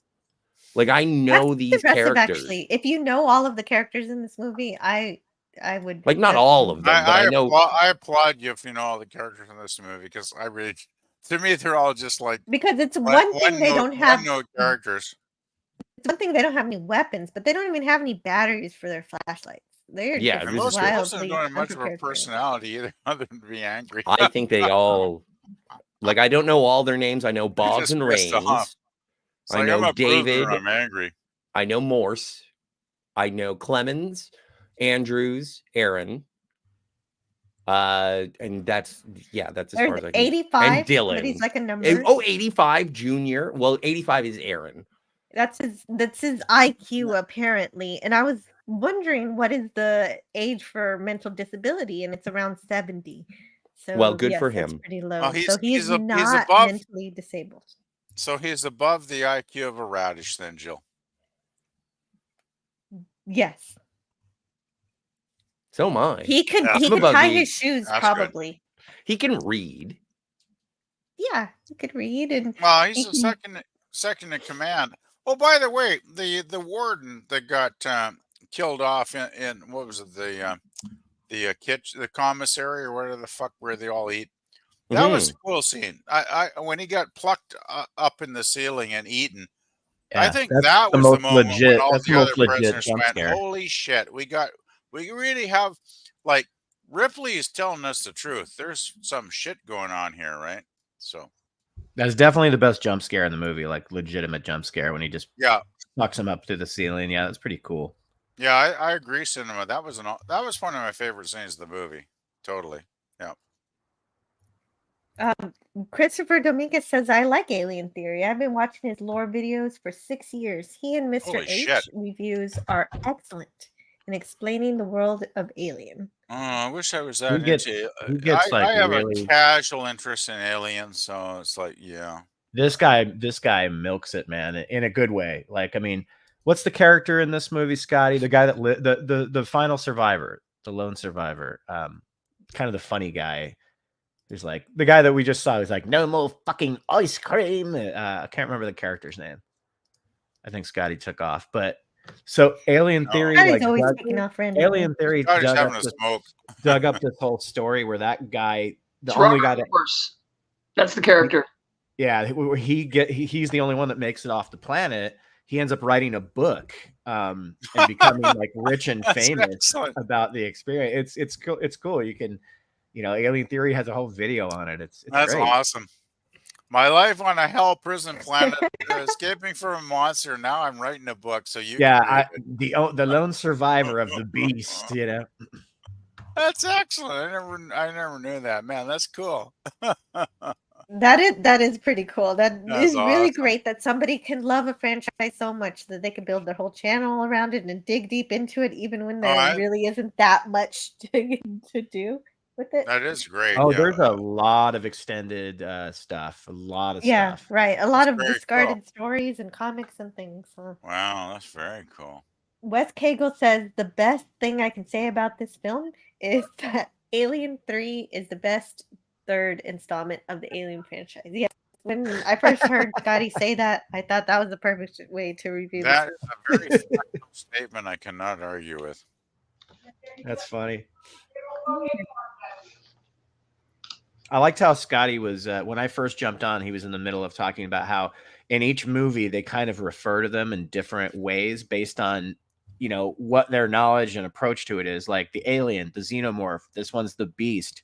Even in a movie I'm not very fond of, but I have a soft spot for, like Alien versus Predator, they call them serpents, because it's just a different way of looking at them in their situation. I like it. Right. It's just like when you look at the stars, everybody will give it a different constellation and a different name, so it makes sense they name it different. Yeah, and when you don't know it's from outer space, you'd call it like a beast or a serpent or something, When you do know it's from outer space, it's an dragon. Alien. A dragon, yeah. I think too that like the protagonists in those films, would just, label it whatever they want to label it because they don't really know what it is. They just that's my point. Enemy, yeah, so, right? That's my point. Yeah. So you make it a familiar reference, like a serpent or a dragon. Exactly. Exactly. Yeah. Exactly. I needed Scotty to be here to say this word, and he's not here. Oh no. Do you? Oh wait. Bad Scotty. Bad Scotty. And Kat, can you guys say this word? Quinitril cell. Where is this? Hold on, I'm gonna put it in here. Okay, I don't think I can pronounce I only watched this movie once, though. I don't remember. Where are we looking? Okay, try settling. Okay, I'm loading the chat. It's taking a bit here. I'll let somebody more intelligent. Okay, it's oh shit, I can't pronounce that. Yeah, quinitracetylene. Yeah, yeah. Wow. Quidditch. I'm impressed. Quidditch. Okay, quinitracetylene. Yeah, quinitracetylene. Thank you. And that's the thing that they pour all over the place to light everything up. Is that actually a flammable liquid, I'm guessing? Never heard of it before this movie, actually. I don't think it was flammable. It cracks when the water hits it. It's so hot. Oh, right? okay. And that's what brings us to the end of the movie. Oh, unless they were talking about the stuff that they were mopping all over the floor. Maybe that's what they were talking about. I'm sorry. Yes, it definitely is. Yeah. Oh no, that's lead at the end. My bad. Yeah, the lead's at the end. So quinitracetylene. Quinitracetylene. Yeah, Fine. they pour that. It's toxic and highly combustible. So, but is it real? Is what PvP was asking. Yeah, he's like, wait for the fucking signal. It's too late now.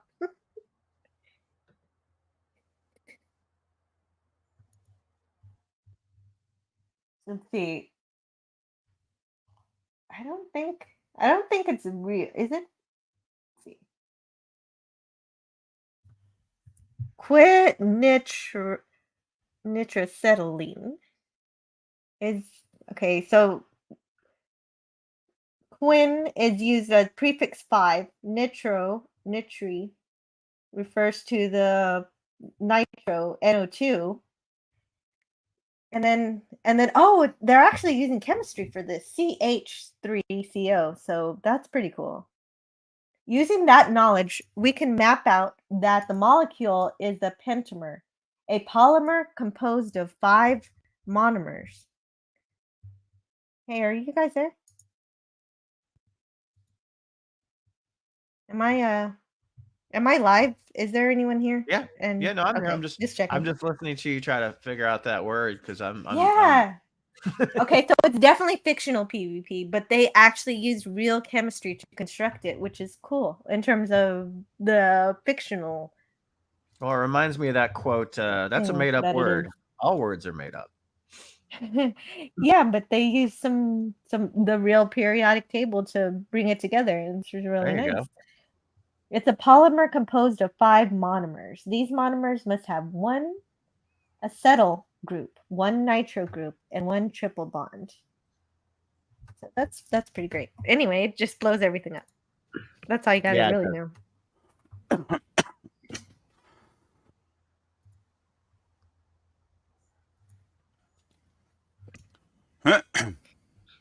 Reese from Alien 4? Yeah, he was funny. So I love it how they want. Oh my god! Sorry. Oh my god! It was kind of loud. I love how they want to incinerate the alien, then he's going, "Let's hit the sprinklers." It's like, huh? What? Huh?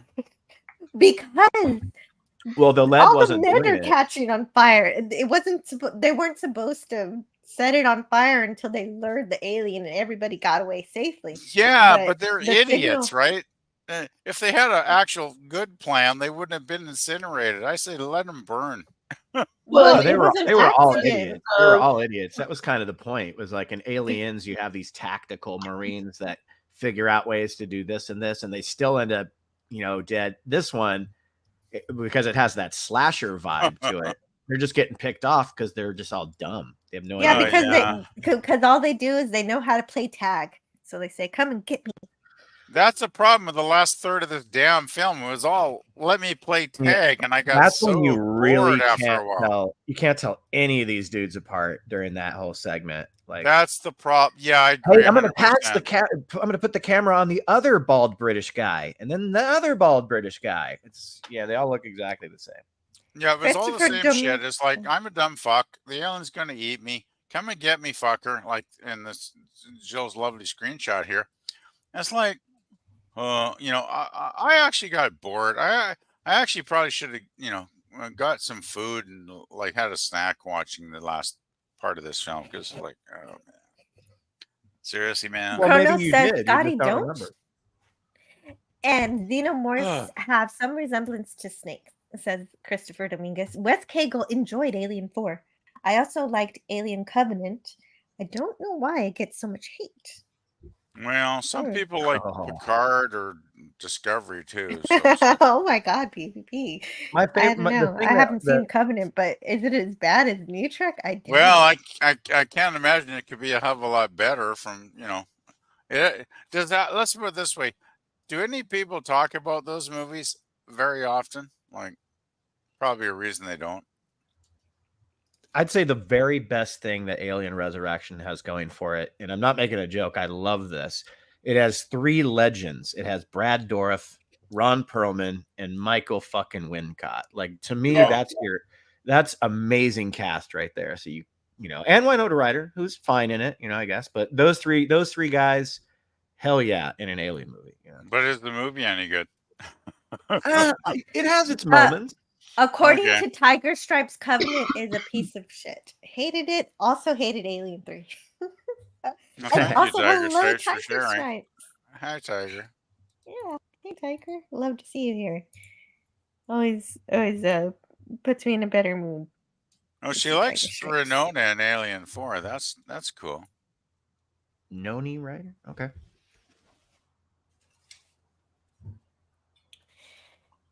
Oh, man. There we go. Everyone's on fire. Let me get it straight. Everything's on fire except the damn script. And out of the pipes, force it out here, slam the door, and trap its ass. So, you know what? Everyone does. A lot of people do die in the scene, but they do achieve their objective. Yeah. They work together, and somebody sacrifices themselves to trap the alien. One thing I just got to mention. Dylan's God Squad. I mean, it's that really good. So many prisoners die in this final part of the film, Joe, and we don't really give a fuck about them because they're so anonymous, right? And they're not, though. I know all their names. Well, I don't give a fuck about what you know, Scotty. That's great. I love you, man. But no, I'm glad. I'm glad it's so personally. It's such a heartwarming experience for you. But most of us who watch this film once, it's like, these are anonymous prisoner dudes, and they're just dying like flies. Yeah, but right? To your point, though, PvP, Charles S. Dutton says the line that the rest of the movie plays on, which is, you're all gonna die. How do you want to do it? On your feet or your fucking knees? Like that's why they're just like, okay, well, of course we're gonna sacrifice ourselves because we're not getting out of here. So, Oh, I agree. By the way, I think they stole that line from Midnight Oil, which is an Australian rock and roll band. Because they had a song in the 80s that had that exact line in their song. And Kat, did you have something to say about that last scene? Oh, I love that line. How they used to call themselves Dylan's God Squad. That's what he's doing here, channeling that is he's going to make the sacrifice. Well, and they bring it back later when, here you go, Morse, you dummy. But there is a part later when Ripley is asking for Dylan to, cut her head off. And she's like, no speeches, no prayers. Your ass is already on the line. It's rebuking. No more cigarettes for you. Oh, no, you got to keep that one for whenever I want to go out for a smoke. Yeah, that's why I clipped it to begin with. Okay, good answer. I just looked it up. There's a 1982 song by Midnight Oil called Power and the Passion, and they do have a line in the song where it's better to die on your feet than live on your knees. No, it's not exactly the same thing. I think that quote predates. Could have been inspired by that, though. I think that quote itself predates even any kind of media. I think it comes from, like, I don't know who it comes from. I think 82 wasn't that ancient. I mean, that was media. They put out a lot of albums. I do think the director might have been a fan listening to those albums, and he might have gone, "That's a good line. I'm going to throw that one." Or one of the script writers probably did, right? I don't fucking know. I just wanted to throw that out there. And two things. I just want to address what Tiger Stripes said. And first things first, I want to say, hey, Tiger Stripes. But Tiger Stripes in the chat says, I'm talking a bit out of my hat here, but I feel like Alien 3's script was a bastardization of William Gibson's script for 3. That featured a wooden asteroid inhabited by monks. Brilliant concept. The reason I wish to address it is 2 reasons. First things first, William Gibson's Alien 3 is an incredible screenplay. If you get a chance to read it, it is weird. It diverges from the life cycle of the aliens. It also brings up some overt politicization between Weyland-Yutani and like a communist conglomerate that was also part of the galaxy, which is interesting. There was a space station.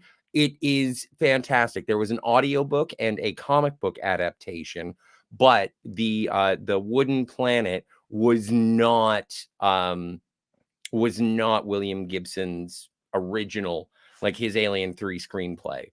I think that there was an interview with William Gibson, and he said that the only thing that they took from his script was the barcodes that are tattooed on the prisoners, and aside from that, they kicked everything out. And it was the same situation, or not the same situation. It was a situation where Hicks and Newt were still alive, and they were actually looking to sort of remove Ripley from the story. She goes into hypersleep very early in William Gibson's version, and so if you haven't read the William Gibson version, it is amazing. I just ask that no, that's very different from the original Monk Wooden Planet one. Why does he put her in a coma? I don't know. I forget. I read it in probably the late 90s, and then it's kind of all over the place. The William Gibson one is kind of a mess. The only thing that's good about it as compared to this one. So. Yeah, but the thing is that people hold it in higher regard just because it allows Newt and Hicks to survive. And oh yeah, I know, I do like that idea. But PvP was fixated on the quote, "I'd rather die on my feet than live on my knees," and I think I remembered that came from history well before we had either movies or music, and it did. And so I found it here. It's from Emiliano Zapata. He lived from 1879 to 1919 and was a Mexican revolutionary. He was a leading figure in the Mexican Revolution from 1910 to 1920. Wow. That's awesome, Jill. Thank you. So Midnight Oil, by the way, they are an Australian band, and they put out on their song Power and Passion, that was a line they used in the song. They stole it from Zapata. From 1982. Yeah. Well, see, everything comes from somewhere.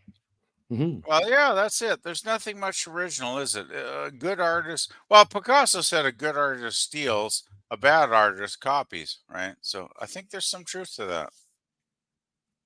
I would like the fact that someone is blocking me, says Kronos. No, I don't give a shit. Really? As long as Jill and Scotty and the people I care about don't block me, I'm happy. There you go. Tiger Stripe says, I imagine that Gibson put Ripley in a coma because Sigourney didn't want to reprise the role. Oh, that's a good reason. That would make sense. I think that was actually part of his marching orders.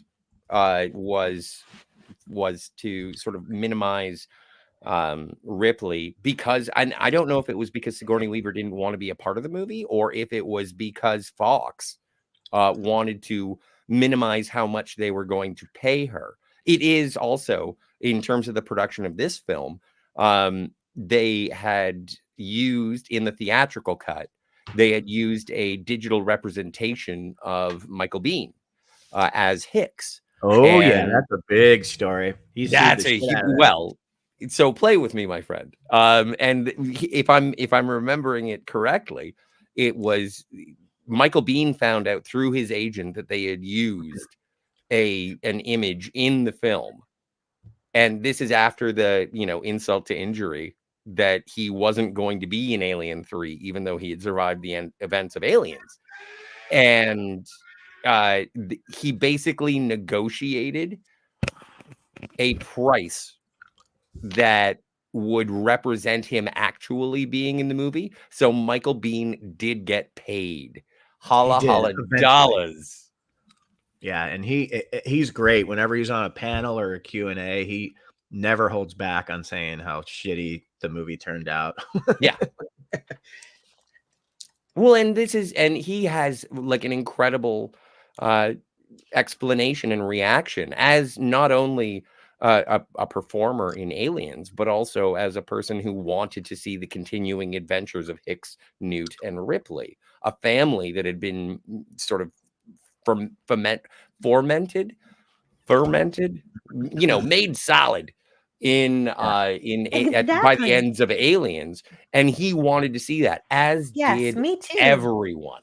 And remember, all those actors had shot the entire original version of Aliens, so in their minds, Ripley was a mother. That stuff's all in the director's cut, and it makes all that stuff so much stronger. That emotional punch with her and Newt. Obviously they cut that out, but most people at this point know that that's the definitive version. Yeah, sorry. You reminded me, Ben, in this movie, not only do they kill Newt, but somebody asks her, was she your daughter? And yeah, she wasn't technically her daughter, but she kind of just says no, like just that's it. That's the end of the story. And it's obviously more complicated than that. It is more complicated. It's very dismissive of the entire second movie. I don't think it's dismissive. I think it's a weight that follows her because she has to move forward based on what the galaxy has thrown at her. And she doesn't have time to grieve. She gets into cryostasis after kissing Newt on the cheek, saying goodnight, darling, and then the next thing she knows, she wakes up and Newt is dead, and it's a really terrible tragedy. Plus, I think that Newt would know how to stop, drop, and roll, unlike many of these men in this movie. Oh my God, you're going to complain about the way that they run in terror away from fire? No, okay, there's some of them who just burst into flames right away and they had no chance. But there was at least one guy who was far enough away from the flames. He was on fire. There was plenty of space for him to roll around away from away from the chemical. And he doesn't do it, and somebody has to. I thought the same thing watching it, Joe. It's like these guys are really stupid. They don't know the basic. Well, yeah, and that goes back to Ben saying, "Yeah, of course they're stupid. They're criminals who are not. They're not military. Yeah, but I could be a stupid criminal. I still know how to roll if I was on fire. Every 5-year-old learns how to stop, drop, and roll, and they probably did too. And Newt probably knew. That's what I think. Before they were criminals. I just want to add, though, I think killing Newt off was a big mistake. It's like you should have continued the family that she had built, and that would have been a bigger a loss, a bigger game changer, a bigger higher stakes to protect, if that makes any damn sense at all. But of course, we didn't get that, so No, and it's darker because of it, and it does represent it's darker. An indifferent galaxy that doesn't care about your suffering, and she does. Ripley, I still think they Ripley, say something about storytelling that the best way to make a convincing story is to have a protagonist and then throw as many obstacles in the way of that protagonist as possible. And by the time we get to the third film, so many obstacles have been thrown in Ripley's way that the last thing that she can do is deprive Weyland-Yutani of the xenomorph, and that is exactly what she does. And it is supposed to be a scary movie, as the first movie set up. That's one of the best things about the movie. I think, Scotty, is the ending. I think the ending is perfect. And if they finished the goddamn fucking alien shit at this movie, I would have been very happy, because I got no interest in watching anything after this. I really don't. See, that's like nothing ever. Ripley dies in a heroic. That's right. PvP's never going to watch a TV. He threw out his television after watching this. Hear me out. Why? Ripley is a tragic heroine, and I admire her for that. I think she's one of the great sci-fi characters of all time. I love Yes. Ripley. She's cool. She's awesome. She's brave. She's strong. She kicks ass when she needs to. But let's face it. I mean, you don't even have a shotgun for Ripley in this movie. I want to see Ripley at least with a shotgun or something to kick some ass. Yeah, we but talked about that earlier. That I Sigourney Weaver didn't know. want to have weapons in this movie, and so I this is the know. first prison in the history of prisons to not have guards with weapons. The warden should have had at least one Firearms. shotgun They locked have in a cabinet somewhere with a key. right, Like, exactly. come on. Anyway, I just Control it. They don't understand. It'll kill them all. I just think that Ripley was like treated like shit in this movie. That's my opinion. I love Sigourney Weaver's voice. I just love her voice. Just that little clip. I'm like, I oh, think she's a damn great actress, really. she's one of the best. Did you guys ever see Baby Mama with Tina Fey and Amy Poehler? I have not. I don't. It is hilarious. I don't generally watch movies with titles like Baby Mama. Well, you should expand your horizons, my friend. I'm not probably going to watch the no, Barbie but film why either, but that's me. Why are you mentioning Baby Mom?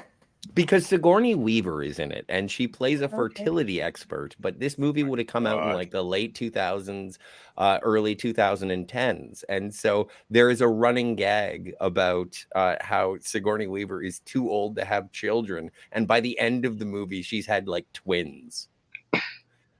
It's a funny movie if you enjoy Tina Fey and Amy Poehler and Sigourney Weaver and Steve Martin. Then I would recommend it's a comedy. It's a comedy. It's fun. I'll put that one about 1,000 lower on my list to watch films. I appreciate your consideration. It'll be is way, on fire. way down there. Way Well, hopefully he knows how to stop, drop, and roll. Yeah. I can stop, drop, and roll, but I don't have anybody to light me on fire. Damn it. I'll be there in 10 minutes. Just don't Yeah, spill sure grandpa's cough medicine. Oh my god. Control it. They don't understand. It'll kill them all. I have a match and they go fire like they've never seen fucking fire before. I'm like, She's such a beautiful, unique woman that bald head almost makes her hotter. Oh, Well, Sigourney's gorgeous. I agree. She is. Yeah, it and took she me a pulls it little off. bit to get used to it, and then I'm like, you know what, this isn't that bad. Hey, I would if I had a bald girlfriend, I would date her. Like, no problems. I baby. actually Bald, like you know, her. I if like her you're- with the if you're bald cute. head. I like her with the bald head in this more than the kind of Welcome Back Cotter cut that she has in Aliens. Okay, so Cinema Girl's got a whole page of bald women I enjoy. Well, no. I don't think anybody would. Sorry, I don't think I'm anybody just would. making a joke, Cinema.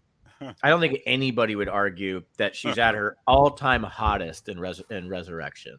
She's a good-looking lady. I can't argue with that. Yeah. Yeah, she's They don't pretty. understand. It'll Sorry. kill them all. Sorry, Scotty. What were you gonna say?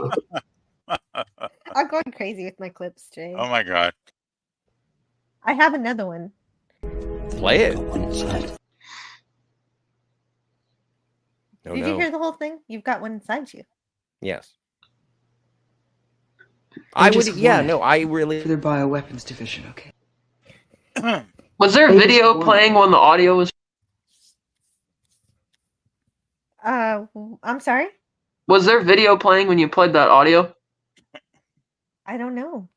Well, Yes. I'm just trying to because I think that okay. So my computer just have a ton of lag on my end because because I'm still seeing a slightly faded comment by Christopher Dominguez on the screen, and the screenshot of the two guys holding the match. Oh yeah, the chat has gone wild for a while. I need to check on it. It's the electric company. What's happening? I don't even know. I lost internet today because I've been kicked off the call a couple times. Well, I would blame the internet. Yeah, it's the internet. The idea of the wooden planet is Vincent Ward's. Yeah, Yeah, that that can made be me. really bad at times. I know Gorilla was having crap a couple of days ago. Yeah. Chrono says, "I would like the fact that someone." Okay, see, that's where I was. I would like the fact that someone's. There's blocking one me. or two people on here Thanks that I for the wouldn't short- mind if they blocked me. Oh, and okay, Captain Infinity is thanking you, PvP, for being here. You're Well, wonderful. thank you for being kind. Yeah, she said something nice.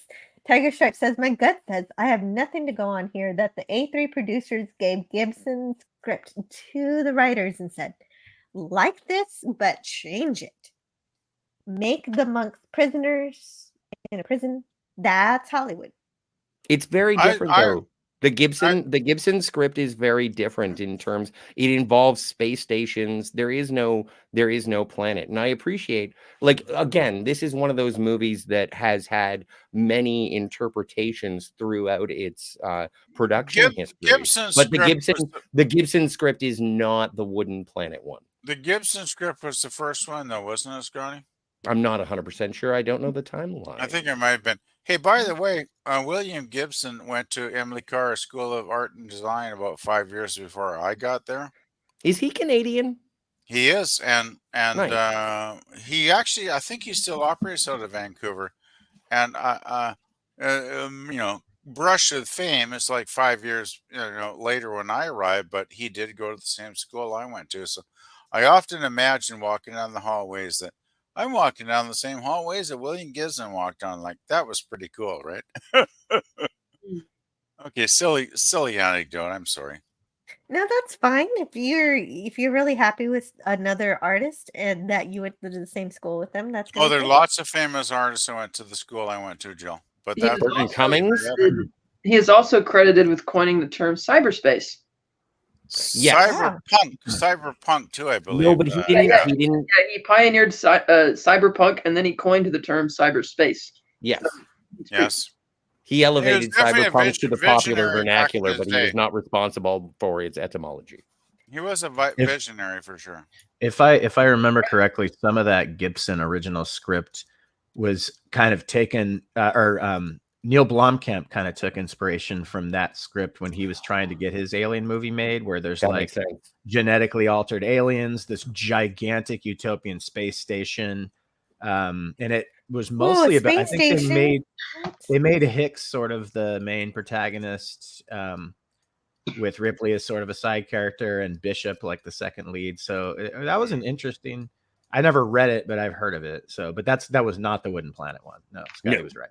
No, that was Word. If you haven't had the opportunity, there is a comic book adaptation and there is an audio drama for William Gibson's Alien 3. I recommend it. Just if you are an Alien fan. I want to say Alien Theory probably. The DVD set, the quadrilogy set. I think they put the script on there for the original. Either the Gibson script or the Ward script, one of the two. That to me is still the quintessential box set. To me, it's like the best box set best box set I've ever owned. But man, the quadrilogy was so good. Oh yeah, so well put together. Well, I agree absolutely. I have the quadrilogy on Blu-ray or sorry, on DVD because I don't think Blu-rays were out yet, and I have the Alien. Yeah, sorry. Well, so I got the cheap version. Anyway, no, that's what I have too. Like I still own it from 2003. So good. I can't get the script for it because I need what do you call it? A disk drive. Apparently, this is something that children had back in the day. But I don't have a DVD-ROM on my computer, so I can't load it up. Well, you could get a USB, or I could just download it from the internet. But it didn't have that issue. Like when you put in the bonus disc and you can click the section where the script is, and you just scroll through with your remote page by page. You didn't have to load it on a DVD-ROM. At least mine didn't. I could just do it on the TV. I don't know. That sounds like dystopic in itself. Is sitting there staring at the television and stylized it to look like the Weyland-Yutani computers and everything as you're reading the script each page. It was pretty cool. They had Dan O'Bannon's original script there too for the first one. Yeah. Yep. Oh wow. But I love reading from my TV. That's why I always have captions on. I just don't trust my remote control to scroll smoothly. Well, this one I don't think was a scroll. It would have so many things on the one page, and then you just click the arrow key to the right or the left if you wanted to go forward or back. That makes sense. Page by page. But that was really cool. Put those on those DVDs, the scripts. That's amazing. I wish we got a name for this ship that was the rescue vessel, because it looks like the same class of spaceship as the Sulaco. That's why I'm stuck on this one, because I like this ship. I think it's a gorgeous shot. Maybe call it the nemesis that wants to kill your ass. Nemesis Enforcer. Oh, Nemesis Nemesis is Enforcer. here. That's a That's good why name. I'm. No. I just said Nemesis In the Enforcer chat. for no reason Oh, because it's he's a not G.I. here? Joe character. I'll go with that. I'll go with Scotty's version. What do you call it? Well, you get what you have the Nostromo, which is based off of, what do you call it? Legends of Yore, and then the Narcissus is the name of the escape pod The from narcissist. Alien. Yeah, that's a perfect escape pod. But this is love to escape, don't they? This is the part of the Alien world building. Weyland-Yutani is telling you that if you are using an escape pod, you are a narcissist. Well, you find yourself to be the most important thing in the galaxy. I think most narcissists want to save their asses. The don't Sulaco being the military ship looks just like a pulse rifle machine gun, shaped exactly the same. So we were just told that Kronos left the chat, and for what reason? Best Jaloja ever. We gotta play.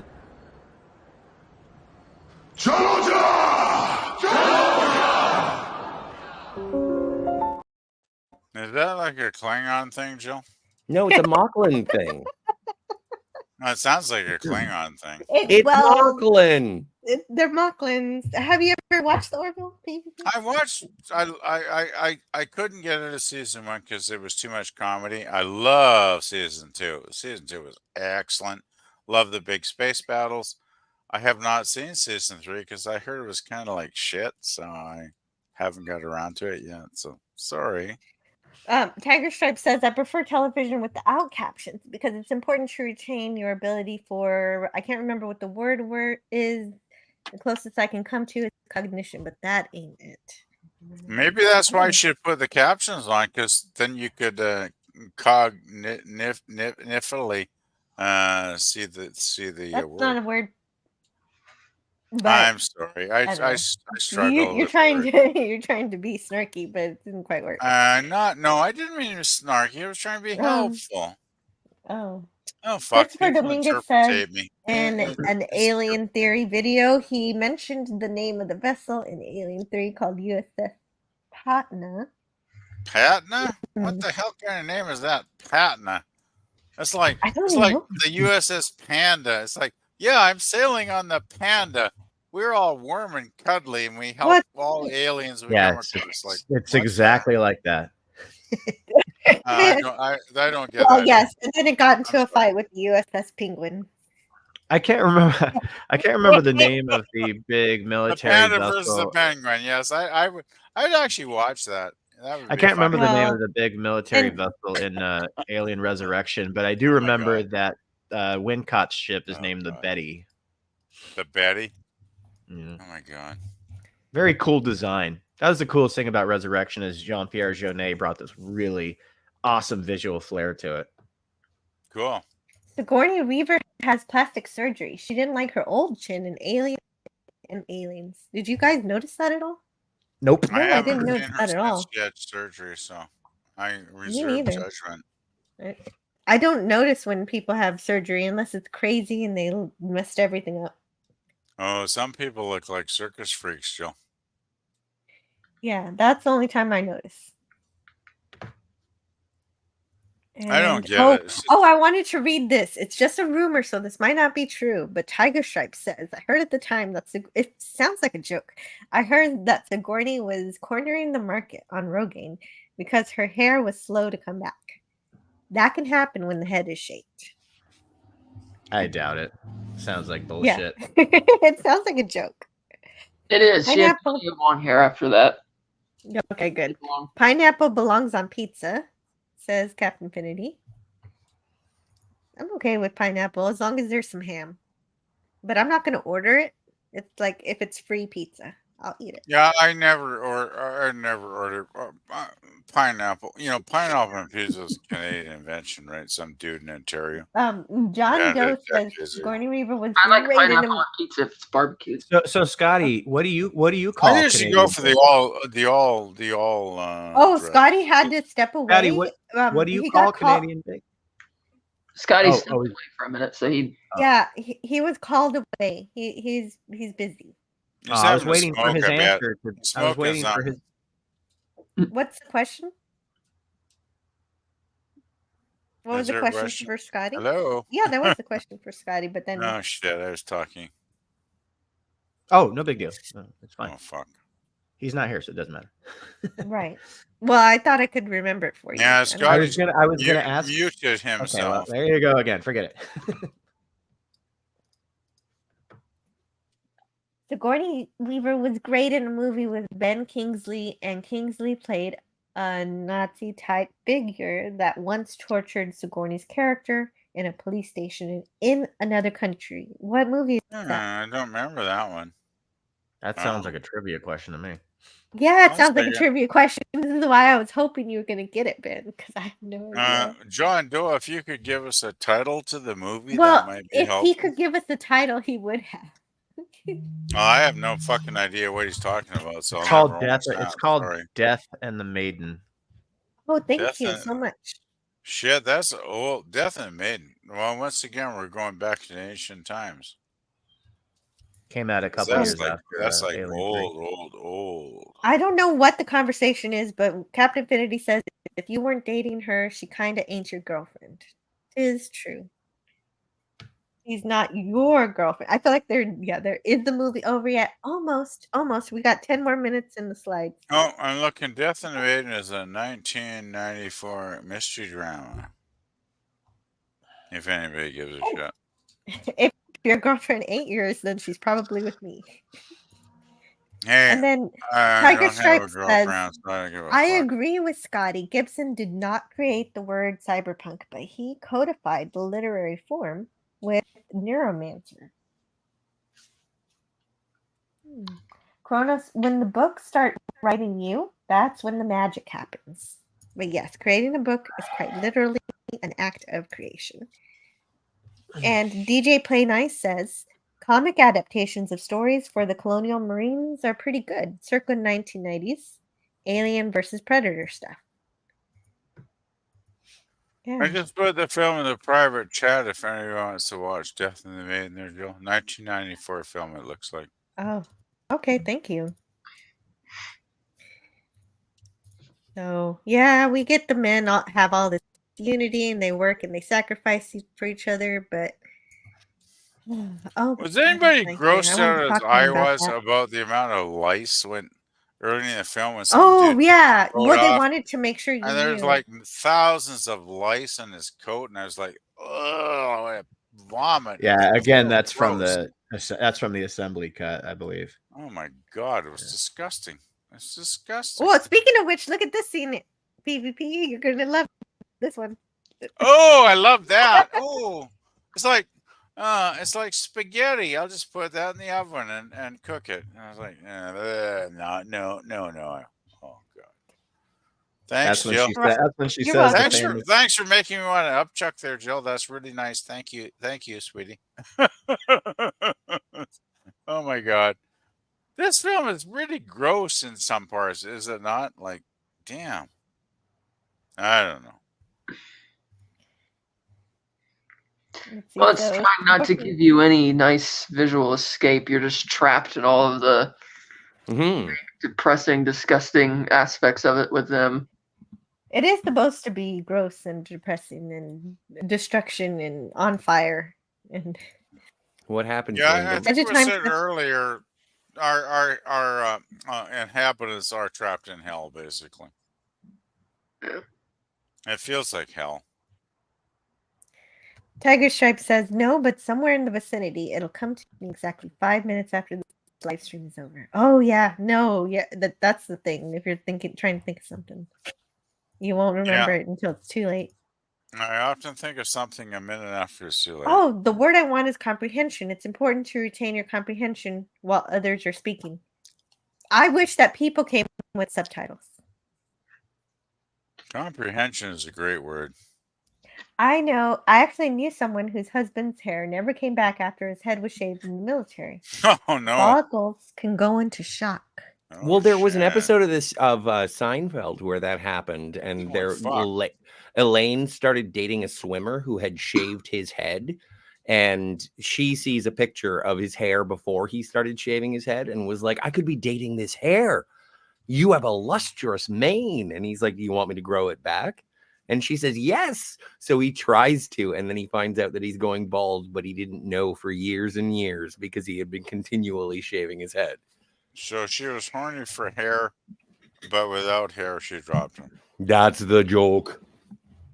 You know, Seinfeld has some right. episodes. Seinfeld was pretty much about that, about people dumping people for very, very small reasons. Superficial. Yes. Seinfeld was more complicated.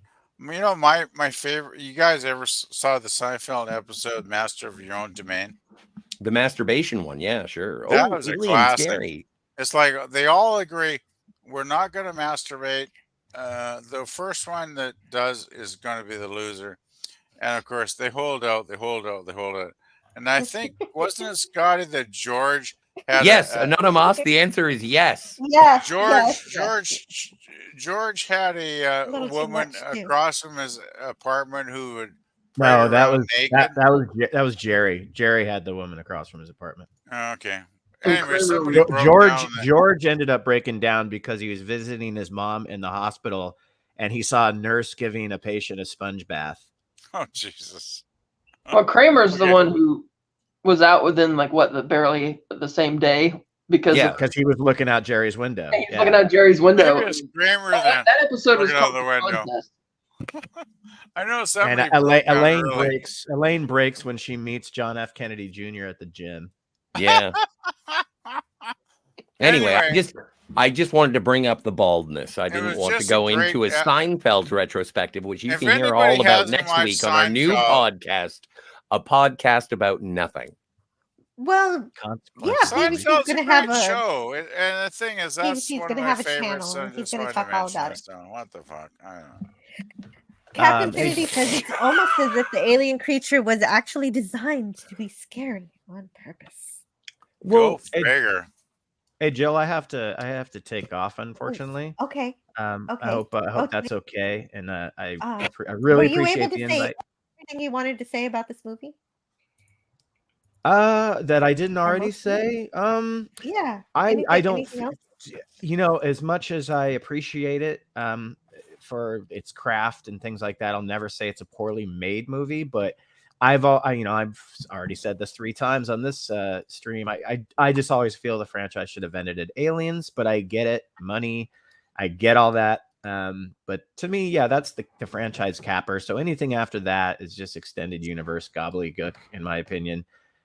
So well-made movie for sure. But I don't hate it as much as its own director does. But but other than that, no, that's all I got to say about Alien 3.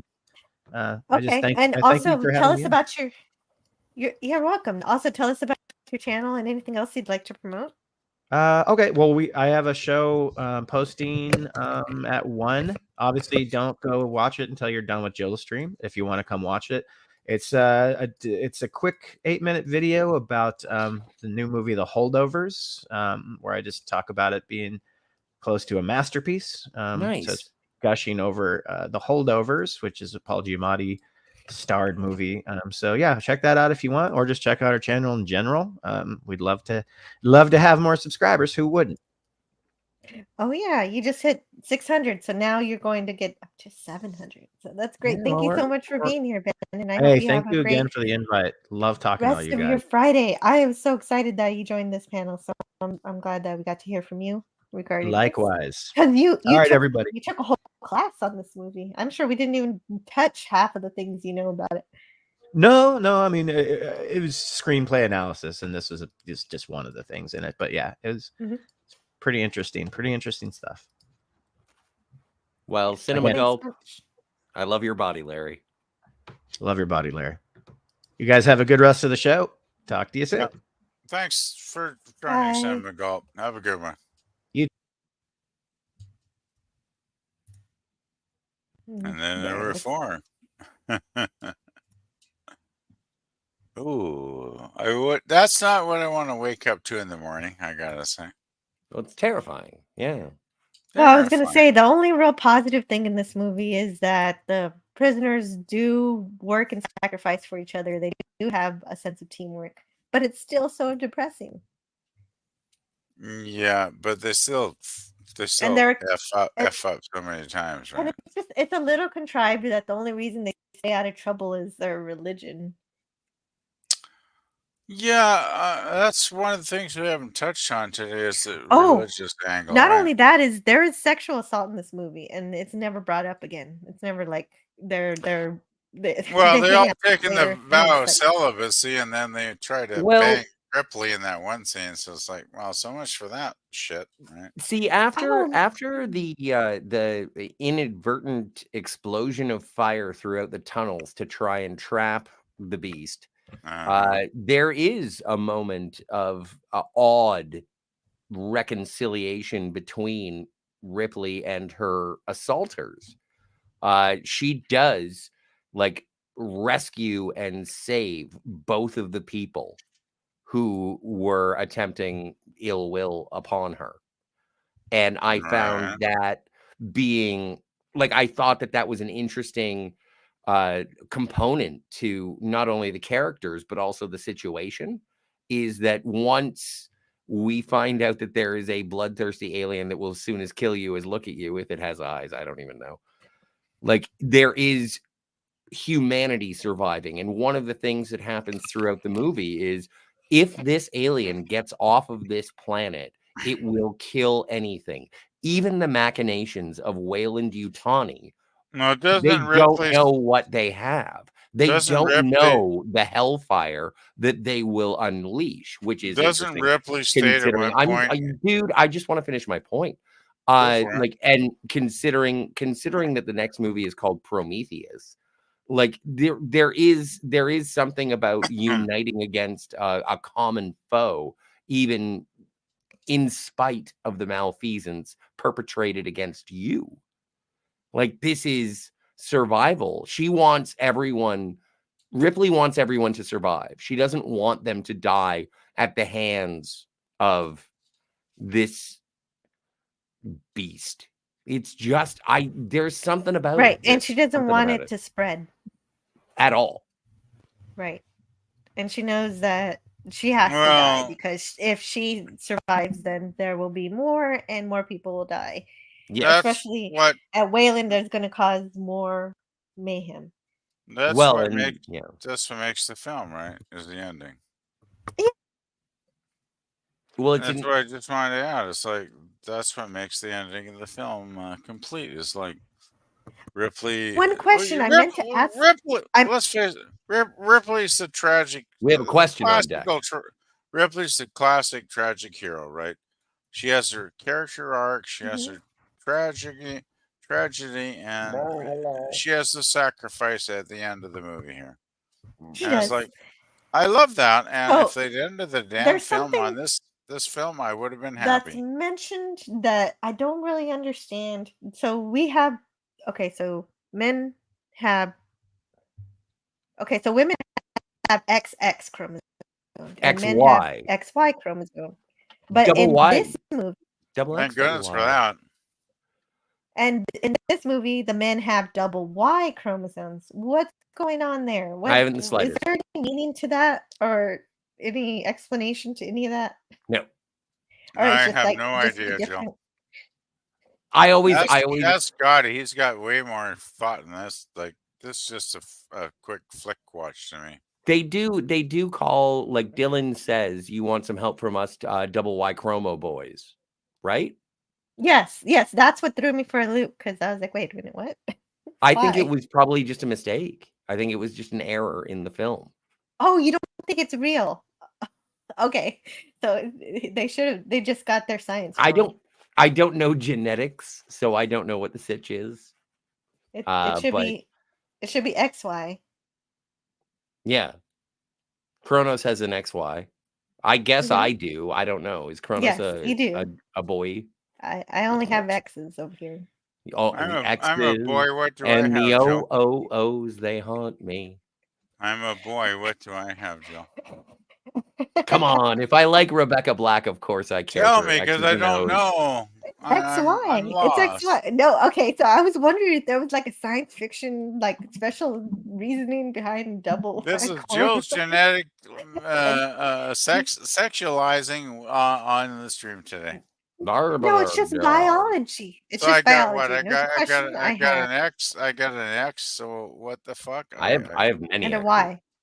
Why? Because I was rude. They didn't want to stay with me. That's why I've often gone XY because I've gotten dirty, but that's a different story. Is it because of butt stuff? No. PvP sounds like he's sleepy or hammered. He's probably hammered. I'm not hammered. Yeah. Well, tell it to the judge. I'm working on it, but I'm still reasonable. No, I think you're good as gold. There are wonderful sci-fi books that postulate that men left alone centuries on a planet would eventually evolve their chromosomes to reproduce. Oh God. That's scary. Well, this movie is actually turning the frickin' frogs gay. So you're saying after centuries, Tiger, that men would like be banging each other and reproducing? That's very frightening, actually. Yes. God, I'm glad I'll be dead in like 30 years. Like, fuck that. Me too. Sounds like oh my God. Don't no. He said it. I didn't say nothing. I'm not trying to be negative. It's just like I don't want to bang a guy. Sorry. You shouldn't have to. You don't have to. Why is that even a thing that PvP is worried about? Well, because Tiger Stripe said something about guys in the future would have to bang each other. Yeah, but guys in the present bang each other. It's because they love each other. Well, I have no stepped problem. away for a minute and came back to this conversation. I don't know what's going on. Yeah, don't worry about it. We're just gonna move on. Cat's going. These guys are weird. They dumped a bunch of lead on the alien. Cat. No, cool. Pat, let me tell you why that happened. Is because I had a question about why these men all have double Y chromosomes instead of XY, and everybody's saying that it was just a mistake in the script. Probably. Do you agree with that? Yeah, I think that's basically what it is. They thought that the double X or the double Ys sounded better. Oh, geez. It doesn't matter anymore. It's all about pronouns, right? Yeah, I did love though how they kill the alien in this. I thought this was pretty cool. And I love it when Dylan had a big standoff with him at the end. Yeah. And it makes sense that he does that because if he would have tried to leave the pit, the alien would have just ran after him. Yeah. So the ending of this movie is not too bad. Like except for one thing. Except for one thing. It's all bullshit. That's Kronos. Well, there's an honest review. Yeah. Agree. Well, it's one that agrees with you, so I understand how you're amicable. I don't think it's bullshit. I think there's a lot of interesting points in this movie that I really, really liked. See, I just think overall it's a crap film. Okay, that was the weirdest argument I've ever heard. But here's Bishop. No, there's still a lot of good shit. It's like there's a lot of. It's got a lot of good things in it, but it's also one of the worst films I've ever heard. That's exactly it. You're hot and you're cold. Could have good That's scenes. why I called it an interesting film, not a great film. Fair enough. Good answer. Thank you. So Tiger Stripe says science fiction literary concepts can be challenging intellectually. My very favorite take on that concept is Ursula K. Le Guin's The Left Hand of Darkness. Oh, she didn't see. I love that book. My English teacher in my senior year had me read it, and I loved it so much. It was very good. And yes, it does have concepts of being able to change your gender. It's just the biology of the aliens in her book, and she does it in an interesting way that doesn't take away from the entire story. It's very well done book. Teatime says the ones who walk away from O'Malley's. It's Ursula K. Le Guin wrote that too. I'm not familiar with the author. It's interesting. Now's your time, Scotty. You said you had something to say about Bishop 2. Well, Bishop 2. It's more of a so this is the part that I get really upset with because they show Bishop And they say that Bishop is this gentleman here who we see on screen he's the creator of Bishop. That's what he says. Then he gets hit in the head with a pipe by Aaron, who you can see lurking. And his like half of his head just sort of flaps around like he's an android, because Ripley even says you're an android like Bishop, and Bishop is like, no, I created Bishop. Knows. Like there's no possible way that he could show up. Also, I do enjoy how the members of the Weyland-Yutani cleanup team are wearing the hazmat suits, and they all have pulse rifles. Like this is when you finally see the intrusion of the modernity of Weyland-Yutani. You get it when you get it. Now, so anyway, Bishop gets hit in the head, and his head is like flapping all over the place. I think that he's a robot. I think so too. As Parker says in Alien, he's a robot. He's a goddamn robot. And so through and so I think that it should have been white blood, in keeping in line with what we know about original Bishop and Ash.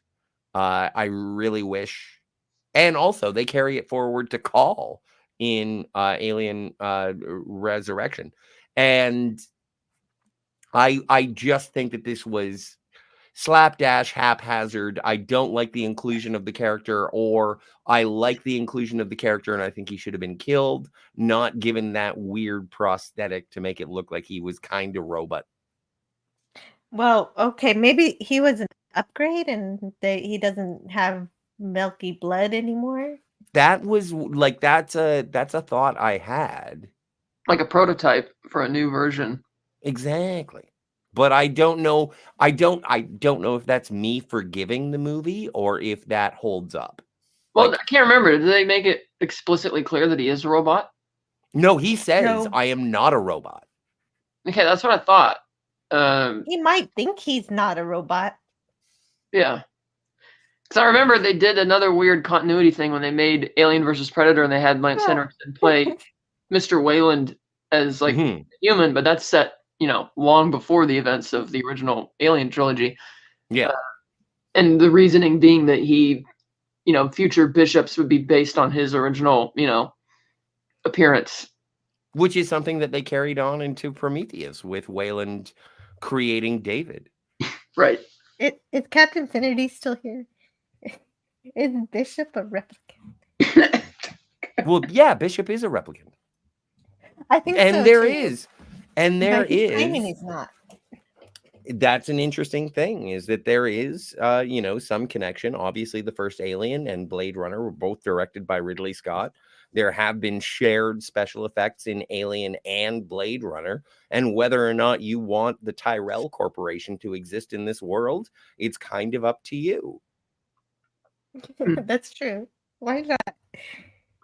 Oh, and this is the scene that Ben liked. I didn't play it earlier. I'm part of the family.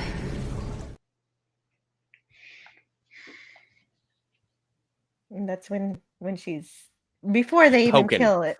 Yeah. And then Oh, fuck! We're all gonna die. and he's not wrong. It's true. We are. And then this is the part where they're being chased by the alien because they're trying to lure it into the thing. And so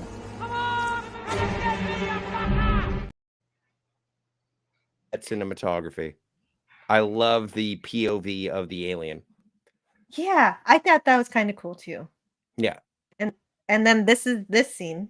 You're crazy. Thank you for There you noticing. Well, and this is one of the differences between the 2003 edition and the original theatrical cut, is that in the theatrical cut there is a dramatic situation where the Queen chest burster it expels from Ripley's sternum, her chest. And she holds it as she would sort of like hold a child, and it, I think, is ridiculous. I think that part is ridiculous. I do like it better with her just falling back, and yeah, maybe it's a Christ-like pose, but I do like her sort of submitting to the fire on her own volition without it like erupting from her chest. I like it better as she sort of meets her demise, because as far as I know, and this is one of the reasons why I don't like Alien Resurrection, is that she beat the alien as far as she's concerned, but they break that, they change it. And also, like, yeah, there you go, there's the movie. Yeah, no, so I would, as you've mentioned many times before, Jill, if I can give my review first, I will say that Alien, the first one, is an A+ movie. I would say that Aliens is an A movie, and I would say that Alien 3 is an A- movie. So that is my review of the trilogy. I agree with all of those except this one. I would give more of a C+. Yeah. Oh man. I can't. I mean, it's been a long time since I've seen it, but I just remember the difference between the theatrical and the assembly cut was night and day to me. With the assembly, I liked a lot better, but it is still too long at 2.5 hours. I don't know, somewhere between a C+ and a B-. Because it's not a movie I revisit that often, say, compared to the first two. Even though I like it, because again, it doesn't feel like an alien movie to me, because it feels like a movie about these characters. A lot more, even though it is more of a character movie. You're right. Yeah, even though yes, it does get repetitive. The alien comes and starts killing everybody, but but I did like it as I didn't mind the nihilistic ending because I thought it was her being victorious over the evil Weyland-Yutani Corporation, and this was the first time that they actually put a face to them, because previously they would just send their robots to do their dirty work, but you actually see him and he's trying to be all nice, but we see how their cohorts just kill the remaining survivors that they can find. So I liked that she basically flips him the bird and is like, no, you're not getting this, and just kills it. Now, of course, that's all before they decided to make Alien Resurrection, but so I kind of dug the ending where she just kind of says, it's like, yeah, she dies, but given how things have been going for her, she probably feels that it's better to die. Plus, it would have been kind of, I think, a bit of a cheap shot if she survived after everybody else pretty much sacrificed themselves and made the deal, made the whole point that it's better to sacrifice ourselves here and now than keep living like this. So I did dig the ending quite a bit. Yes, I agree completely with the ending. I also kind of like the score, the music that goes along with the dreadful things that are happening has a similarly dreadful. You can feel that the mood that the movie's going for is expressed well, I think. Agreed. But why does the queen take so much longer to gestate? Like the sci-fi questions, I kind of don't care. Well, and if I had to explain it, and I do, because we're talking the plot about this demanded movie. it. No, well, no. I will wait patiently to give my review. I think it's better. I think it's better than that, because I think that the facehugger goes on to Ripley while she's in hypersleep, and that slows the gestation period of the life cycle. That's my explanation for why it takes longer. Does facehugger really destroy the mood? Yeah, okay. Please give your review, PvP. Really? You want me to? Oh. Well, I gotta wrap this show up in about 5 to 10 minutes. Okay, I'll try to make this brief. I enjoyed the film more than I thought I would. Very much, way too long. The only thing that really caught me dramatically as far as characters were the doctor. Like, Mr. Dance was absolutely fucking fantastic as his character. Delivered his dialogue flawlessly. Him and Ripley that was what caught me. The Ripley and relationship with him was absolutely awesome.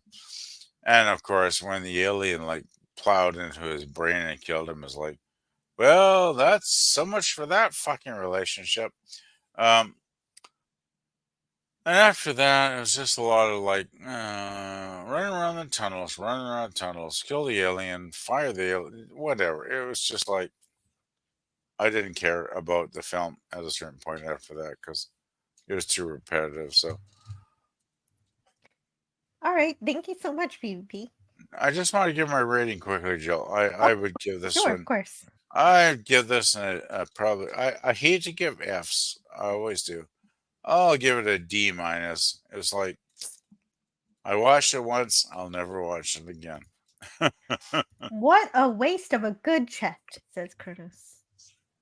What, Newt? Yeah, it's not a terrible film, but I just didn't ever want to watch the fucking thing again. I don't know. I'm just reading. Oh no, what Ripley. says. I don't Ripley know has a his good name. chest as Yeah, well. Like, right, yeah, no, right. That's very it, pretty. Ripley.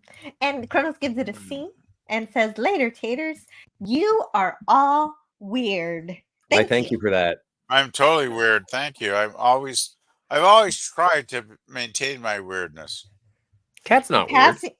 Passing grade for Don Ranger Power. Yeah, I gave it a passing grade too. It just passes. It gets a little better than passing. It tried.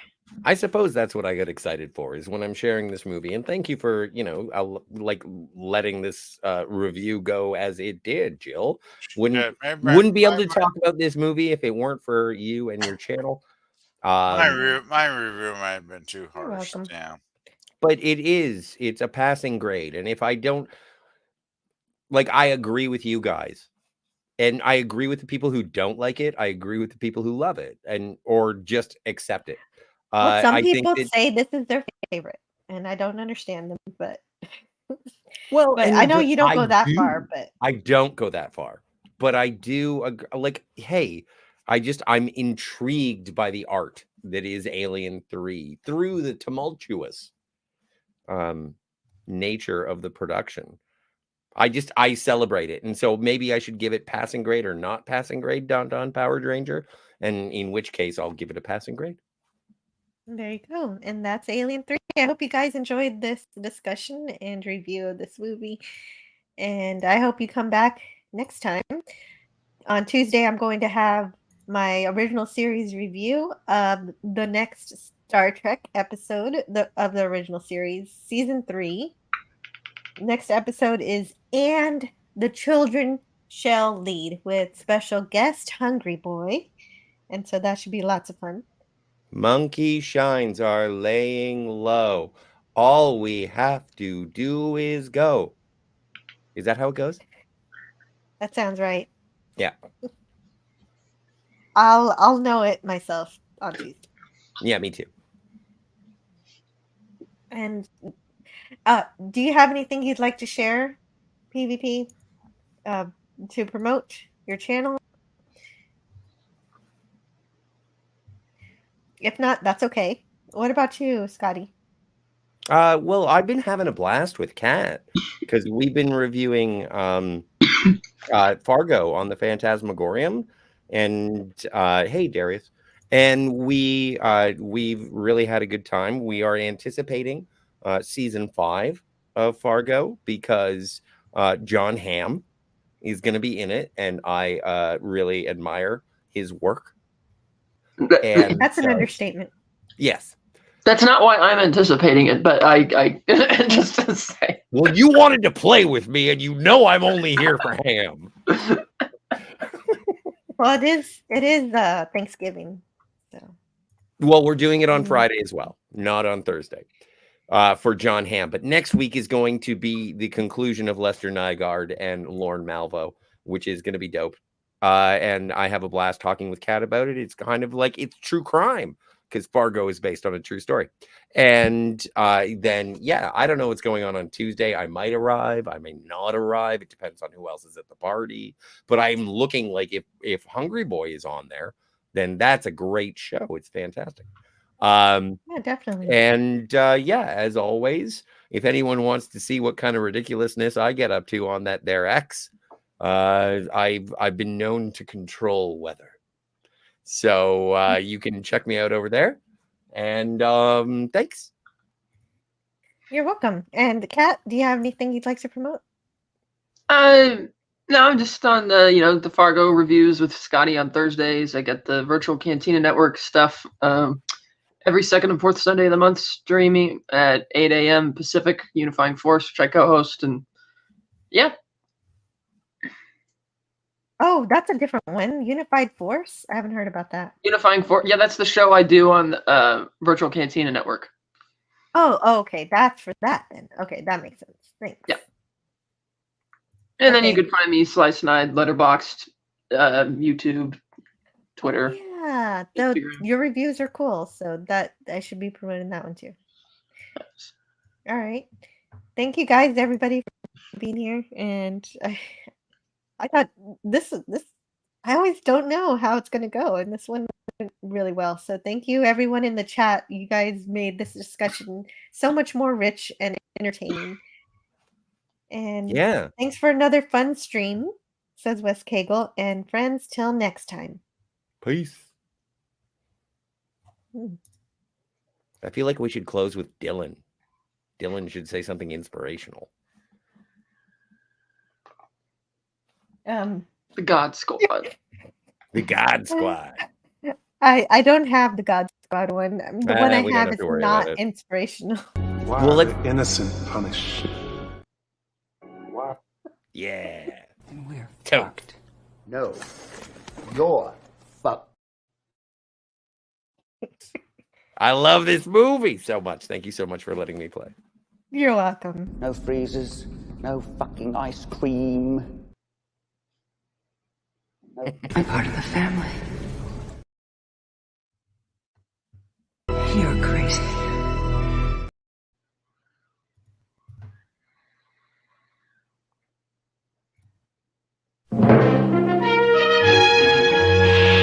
I have been instructed to place you and Mr. Spock under arrest.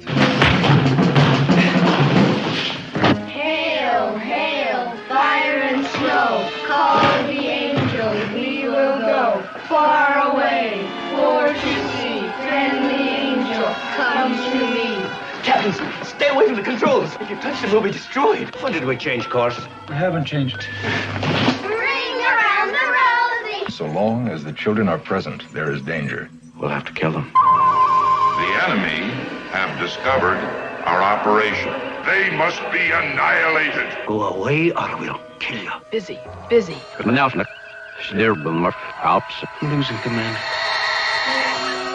Losing the Enterprise. Death to you all. Captain, what's the Enterprise? Death to you all.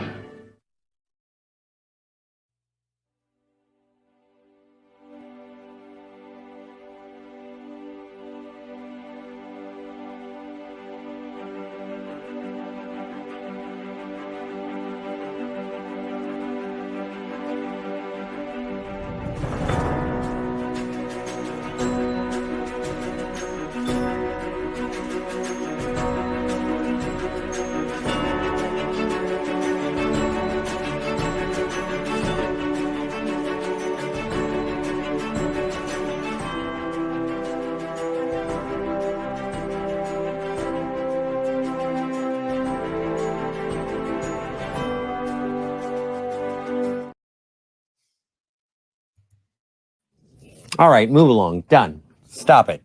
Get off of the things. Go outside. Get some food. It's like, it's a time of day where you live. Go do something. Shut up, Snoopy. I don't care. You smoke too much. Let's go. Let's go adventure. Let's go explore.